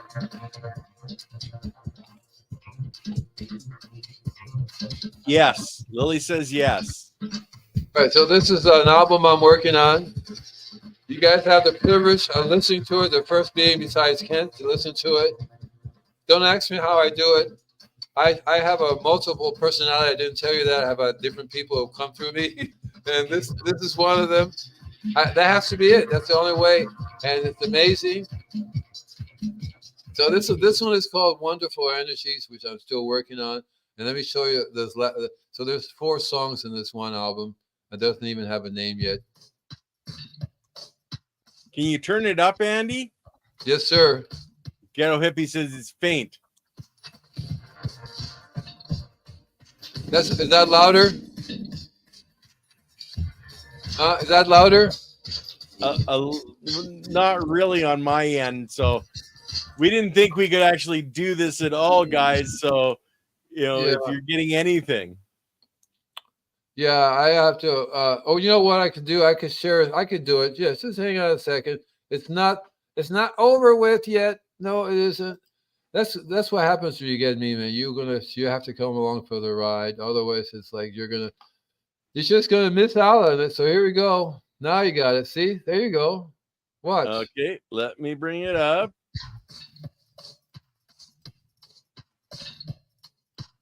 Now, what do you think? Can you turn up the volume through your speakers, Andy? Because that's what we're picking up. Yeah, I do have a volume, but it's already up pretty high on my end. I don't know if there's a volume. Oh, maybe. Wait a second. Audio. Oh, yeah. Audio. Let's see. Doesn't have a level. Oh, automatically adjusts mic volume. I got it. Pinchy Gringo. Oh yeah, that's much louder. Now play it. See if we get it. Pinchy Gringo. Oh, I lost the screen. Hang on a second. See what happens when you had me try. You get me multitasking. It's like, you're kidding me, right? I ain't no multitasker. Stop screen. Okay, now let me do it right. Sorry guys, this is what happens when we do it. We're doing it live. Yes, live. Better? I think it is better, yeah. This is called wave, as in wave. You know, wave.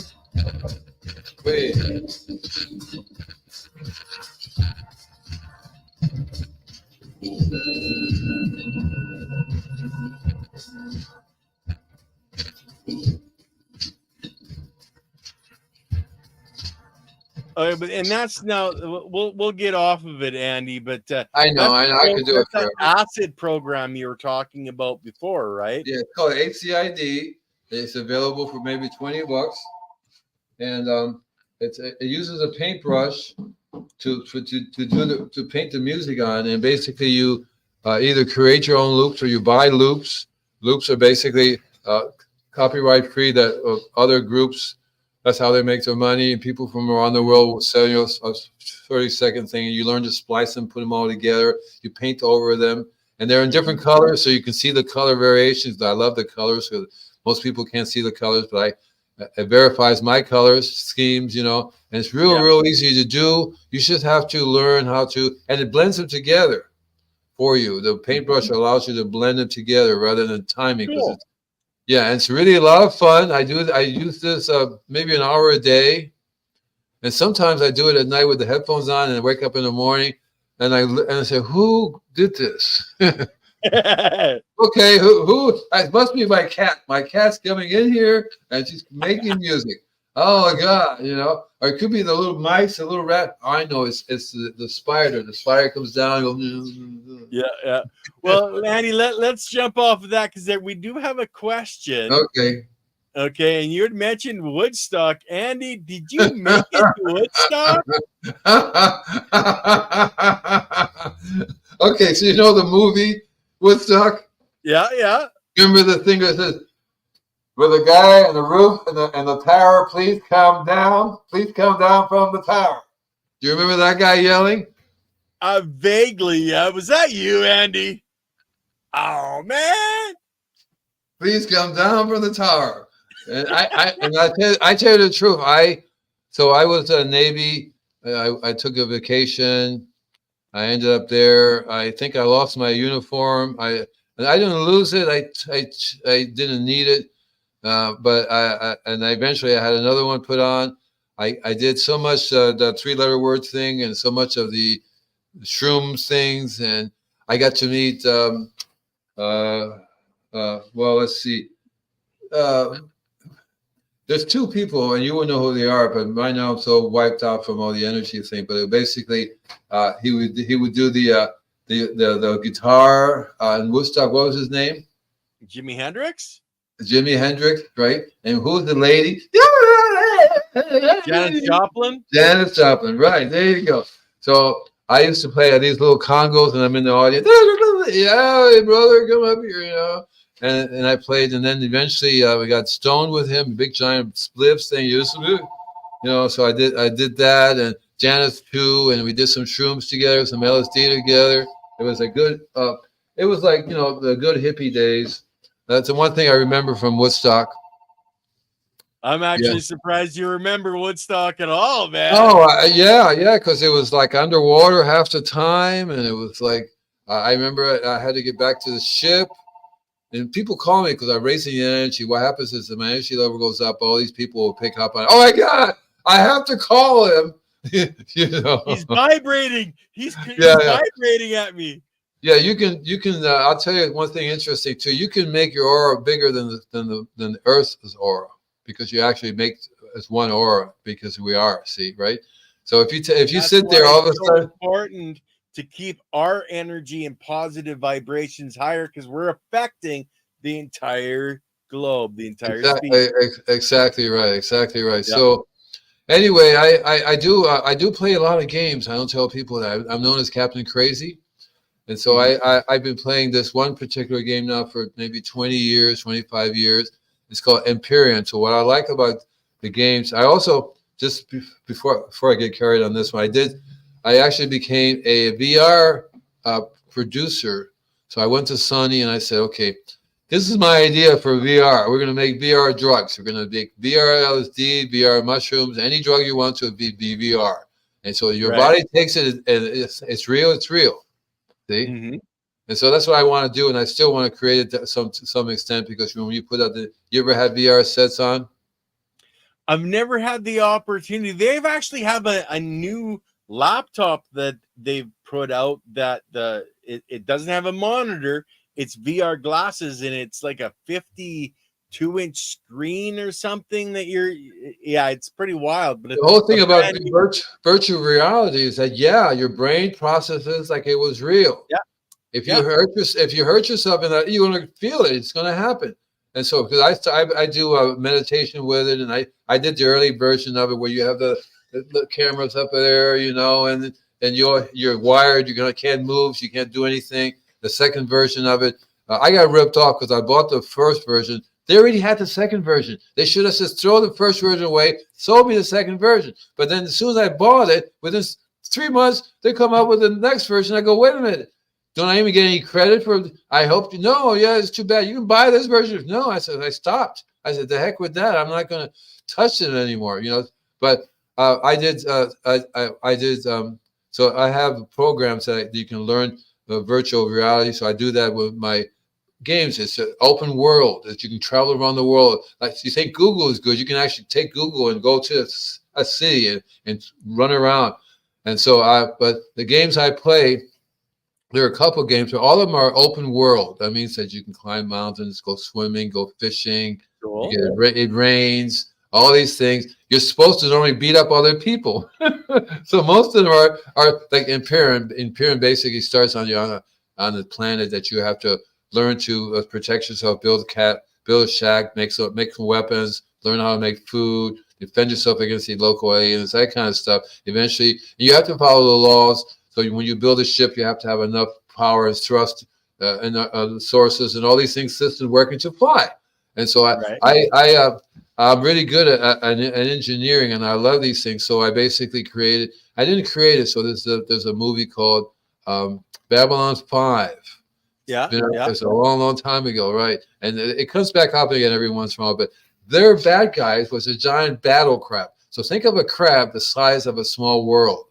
Okay, there's a Okay. big monster crab. There's a big giant thing, and all the legs and massive beams. So I made one of those for my game.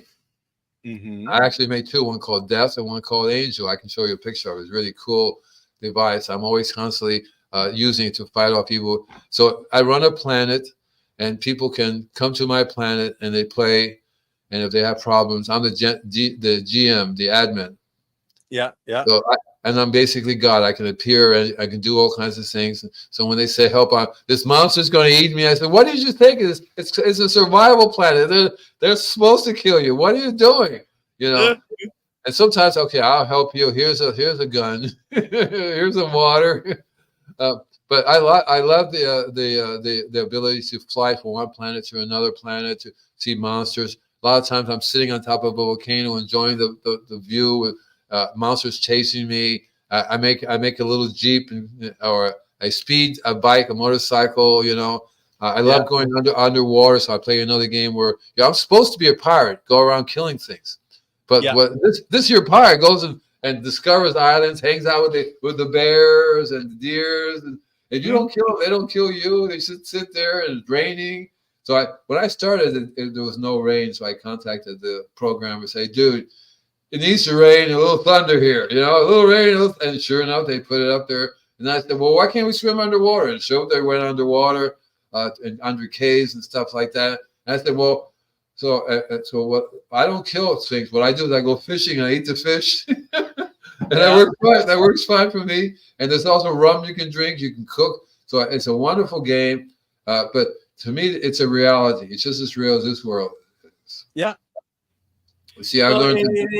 It's always been that way. If you can believe in what you're thinking strongly enough, you're there. So if I'm here in my office here, if I believe strongly enough, I could be standing beside you in the next moment.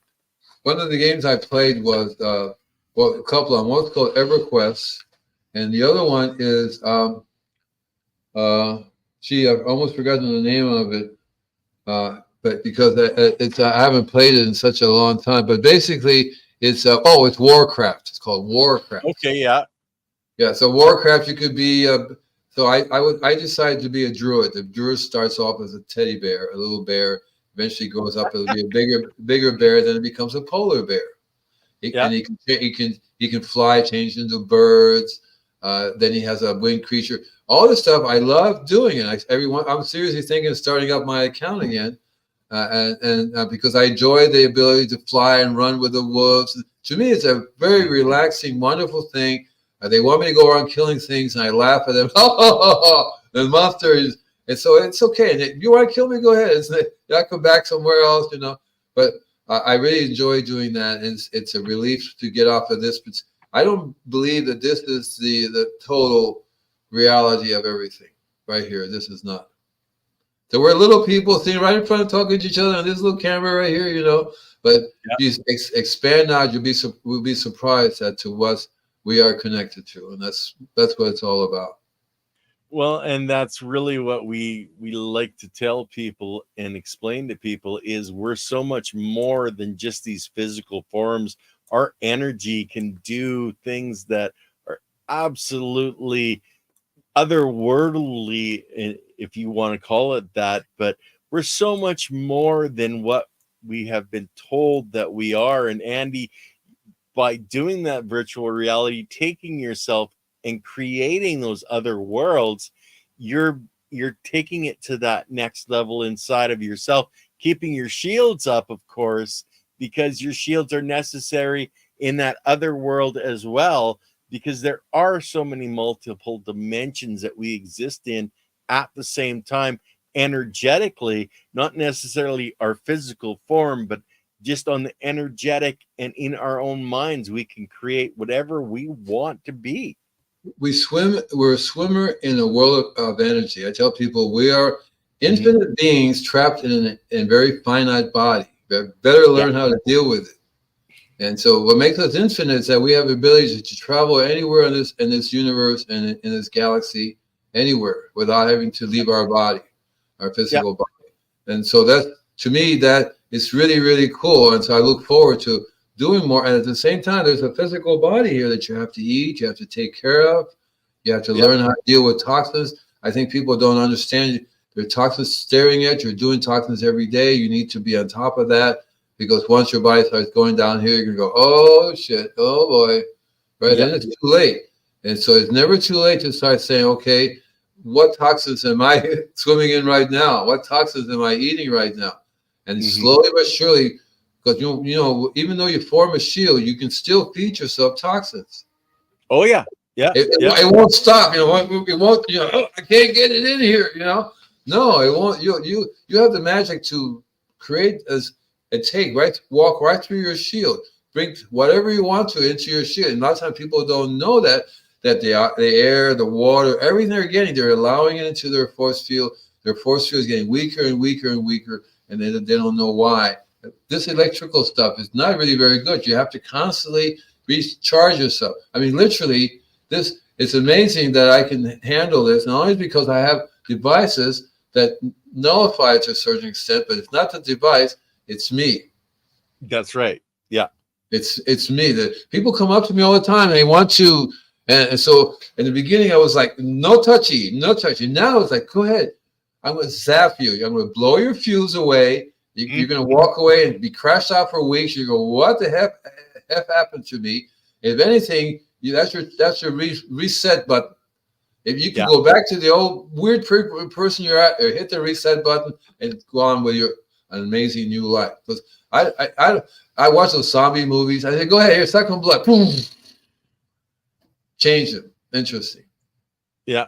Yes, Philly. And Philly's another. You guys are amazing beings. I don't need to be anywhere near you to get charged. Silly. Why do you think she's in the background for? She's too powerful. She'll blow us all away.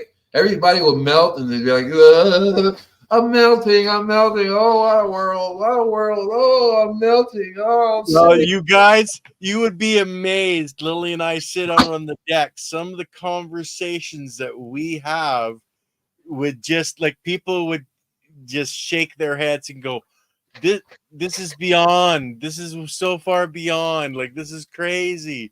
And that's the Andy Lopez. You've been in that zone for decades, in that crazy zone. That's why they call you Captain Crazy, because you've taken your knowledge, your understanding to different levels that most people would never consider even exist. I don't understand. I don't really understand it, other than the one person I relate to is Einstein. Yeah. And I have discussions with him in my dreams, because see, I was talking about the Akashic Records, right? So in the Akashic Records, I would run into him all the time. Hey, dude, what's happening? And then we would start talking. And the knowledge he spits out, it's really, really very, very, very interesting. And I'm attracted to that. Yeah. And I'm not like, I was looking at another one, how to determine your IQ. Well, that's another weird, very weird thing, because it's only good for normal people to do an IQ. A guy in Africa can create an IQ test that everybody on the planet would fail. That's right. What you don't know how to talk to a crocodile? What, you don't know how to do a normal thing, like not get fried by the lightning? What, you don't know how to listen to the coyote? What? And it's like, nope, you failed, man. You actually failed. I give you an IQ of 0. Yeah, right. You know what I mean? So the IQ test is just another way of trying to corral you into thinking you're in this level, and use it. That's the way they use you. Yeah, very clever way of getting you to do what they want you to do. Well, it's all a matter of you're in this group, you're in this group, and you're in this group. And as soon as they start separating us, and we're not working as a community, energetically, physically, etc., that segregation limits us in ways we don't even understand, or most people don't understand. It's the same thing with biology. The more roots, the better. If you have 1 or 2 roots out there, they're going to have a real rough time, especially if you haven't just spaced out. In my garden, I let everybody go together. People always, my neighbors saying, I can cut down your weeds for you. I said, I don't see any weeds. There ain't no weeds here, No, that's medicinal plants for the soil, Andy. Weeds. Yes, sir. I need to write that down, because that's another one of the things you taught me. Because I would say the same thing, but not quite as plain or as clear. Medicinal plants for the soil. So you don't have to be taught what that means. You know what I mean? When I say I heal the soil, I'm going to actually put that. We do medicinal plant, no, that's just for weeds.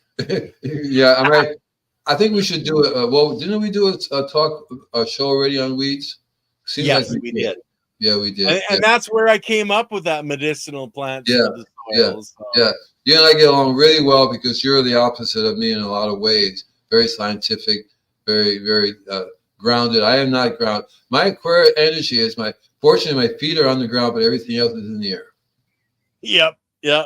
Okay, so out there. I haven't floated away yet, but there have been times where I have to throw the rope and something will catch it, and to wheel myself in, because I generate these powerful waves that will just take me out. But bye, see you later.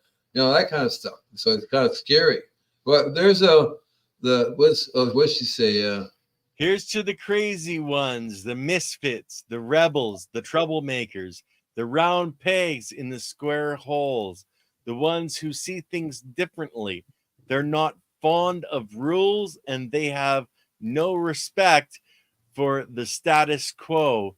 You can quote them, disagree with them, glorify or vilify them, but the only thing you can't do is ignore them, because they change things. They push the human race forward. And while some may see them as the crazy ones, we see genius, because the people who are crazy enough to think that they can change the world are the ones who Okay, do. who said that? I know you do. I know you know it's silly. Go ahead, write down who said it, because as a very famous person. It could be Einstein. It could Something be. about Microsoft. Think of Microsoft. Oh, it was Bill Gates. Was it No, Bill Gates? no, his partner Oh, was I know. It was Tim. It was Steve Steve Jobs. Jobs. Right. It was Steve Yeah, Jobs that said that. Right. It was Steve yeah. Jobs. And I Andy, saw that. you're one of the misfits. I'm one of the misfits. And brother, we're changing the world. That's what it's all about. I Yeah, refuse to be quiet and sit back and watch my fellow beings, whether it be tiny or small or large, get destroyed because we don't know what we're doing. yeah. Yeah, I'm and so fighting for our species survival. somebody has to say, "Excuse me, Yeah, don't quit pushing that red button, okay? Because that's not such a good idea." And be surprised. Yeah, push the red button, push the red button, push the red button. I can't help it. I'm going to push the red button, and it's like it says danger warning. If you push this red button, we're all going to die. Push the red button. Push it. I saw Guardians of the Galaxy the other day. Right? It the was new part. one. Yeah, it was part two, the one with the guy to God. Or I haven't seen the new one. Is there a new one? Well, there's the original one. Then there's the second one where he meets his father, who is Yeah, yeah, a right. god. And then there's now a new one where half the beings in the galaxy are destroyed, vaporized. No, I haven't seen. I haven't seen that. I was talking about the second one. Yeah, yeah, Where there's a segment in there uh, where they want to figure out how to kill this god, right? The guy yeah. up here his name, but he plays God, right?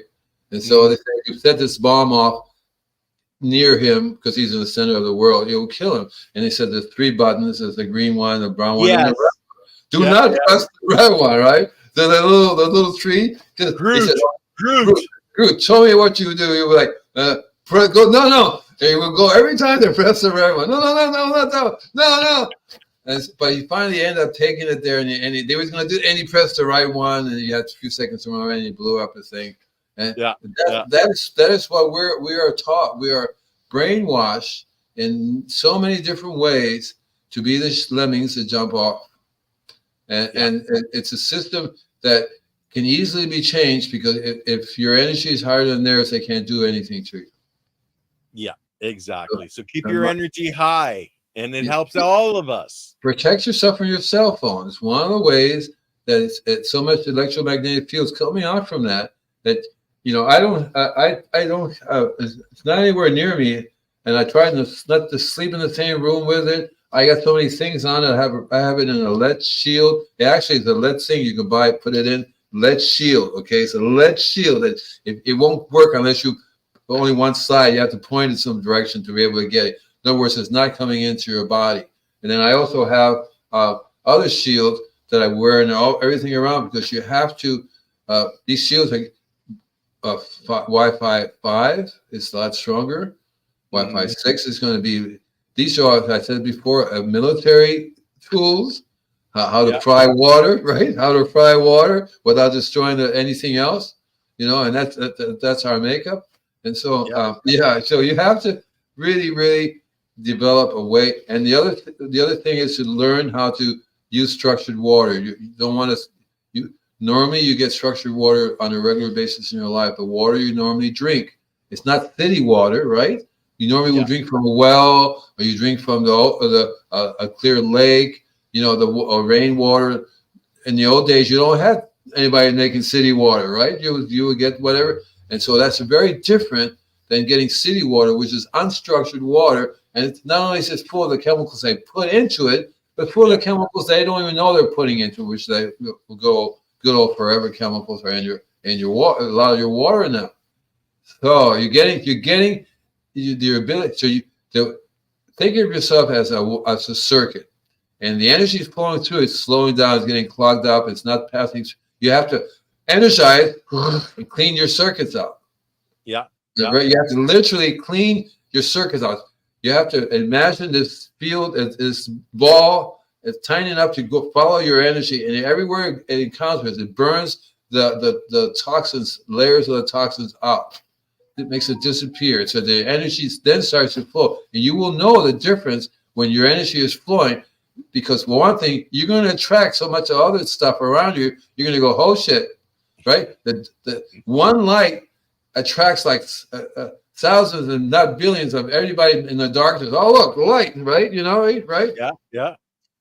So you have to. That's the problem. When you start putting out your light, you're going to attract the darkness. You're going to attract people who say, "Can I give me that?" Yeah. So it's the catch-22. You shield yourself. You also have to learn how to use higher energy work every time against lower energy. Very simple. Yeah. You know. So if you look at these Doctor Strange, right? You know, he always uses this real cool high energy magic. Yeah. But at the same time, you also know that there's also equal and opposite force out there. So if you're as strong this way, it's only something as strong as you in the bad magic. The way it works is that as a group, as a being of a group of conscious being, that's how it works. Yeah. And That's what us we're getting doing. together and Right. elevating the energy is helping all of us. That's what we're talking about when we do things here. Nowadays, we have more and more moth to the light, more and more ability to communicate with more and more people than ever before. Yeah. And there's lots of being out there now doing a lot of good light work. We each have to do our own share, and together as a whole, we will succeed. We're not separate. We never have been, and you may die separately. Your body will fry, but nothing's created nor destroyed. That's a key factor there. So I don't know. We're over 2 hours. How do you want to keep going, or No, unless you guys have a question. I don't think there's anything more I could say. I could keep talking, but I think we're done. I don't know what we're doing next week. By the way, I have no idea. I think. Well, yes, you do know Yes, what we're doing next week. Yeah. Fractals. We're back to fractals. Yeah, and a fractal is absolutely amazing once you see it in action. People say, "Well, how do I know where the center is?" Well, you can look at a fractal and you'll see the center. It shows you the center of peace, and that formula relates to the universe, how the sun works, how energy works, how the history works in terms of how energy flows from the past to the present, to how dimensions work. Everything tells you all about symbols, why the number 3 or 9 or 6 is so important, how they relate to actual physical energy things. You know what I mean? So, and all these things are very cool. But here's a formula you can see, and I'll show you some of the fractals that I have made. As a matter of fact, I could. Andy, Wednesday. Now, Andy, when's your next article coming about? And it's the Malibu. It's all things Malibu. All things Malibu. Yeah, it's out today. Yeah, it's the latest one. Okay. It's about snails. The easy thing to do is you just subscribe to it up there at that place, and they'll email you an issue whenever it comes out. If you're too lazy, then you can go to my website. I will always post the column up there too, but you still got to go out there and do it. I would rather you come to my website and get my newsletter. And if you're interested in Invisible Gardener, that's cool. That's what it's all about. But if you're also interested in this whole energy thing, this whole past life things, all these things, that's Astra's Garden. And you should check out astrasgarden.org, ASTRAGARDEN.org. That's my other top secret website, astrasgarden.org. Nobody knows about it, see? So I was just telling you guys now. Towards the end, you have to wait for it. The what? Doing any speaking events coming up, Andy? I know you've been doing gardening. There's a possibility I'm going to be at this fair in September in Ventura. They're having a heirloom seed fair, and then I'm also involved with the Ventura Organic Gardening Club. They're having a meeting the second Tuesday of every month, and those are the two things. And if you're interested in either one, you just text me, and I'm happy to give you information about them. And I'm going to be doing a lot more. I'm going to be doing some online workshops, and of course, I have to do this. I'm now addicted to seeing you and talking to you and listening to Lily and spitting out all this kind of stuff. And remember, you have questions, you should send it to me, and we'll answer them here. Cool, cool. And guys, as for the channel, Monday we have Craig Tester on with Leighton Morrison, and that's going to be a phenomenal show. Those two guys are going to go down deep rabbit holes. That's going to be absolutely amazing. And of course, Andy and I are on every Wednesday, and this week is going to be on fractals. Then Friday, I have Simply Jane Homesteading coming on Conversations in Ken's Cafe. So that's what's happening this coming week, guys. So have a fantastic day. Thanks everybody for being in chat. And don't forget to give it a thumbs up, comments, helps to get the information out. So take care, guys. Bye. Take care.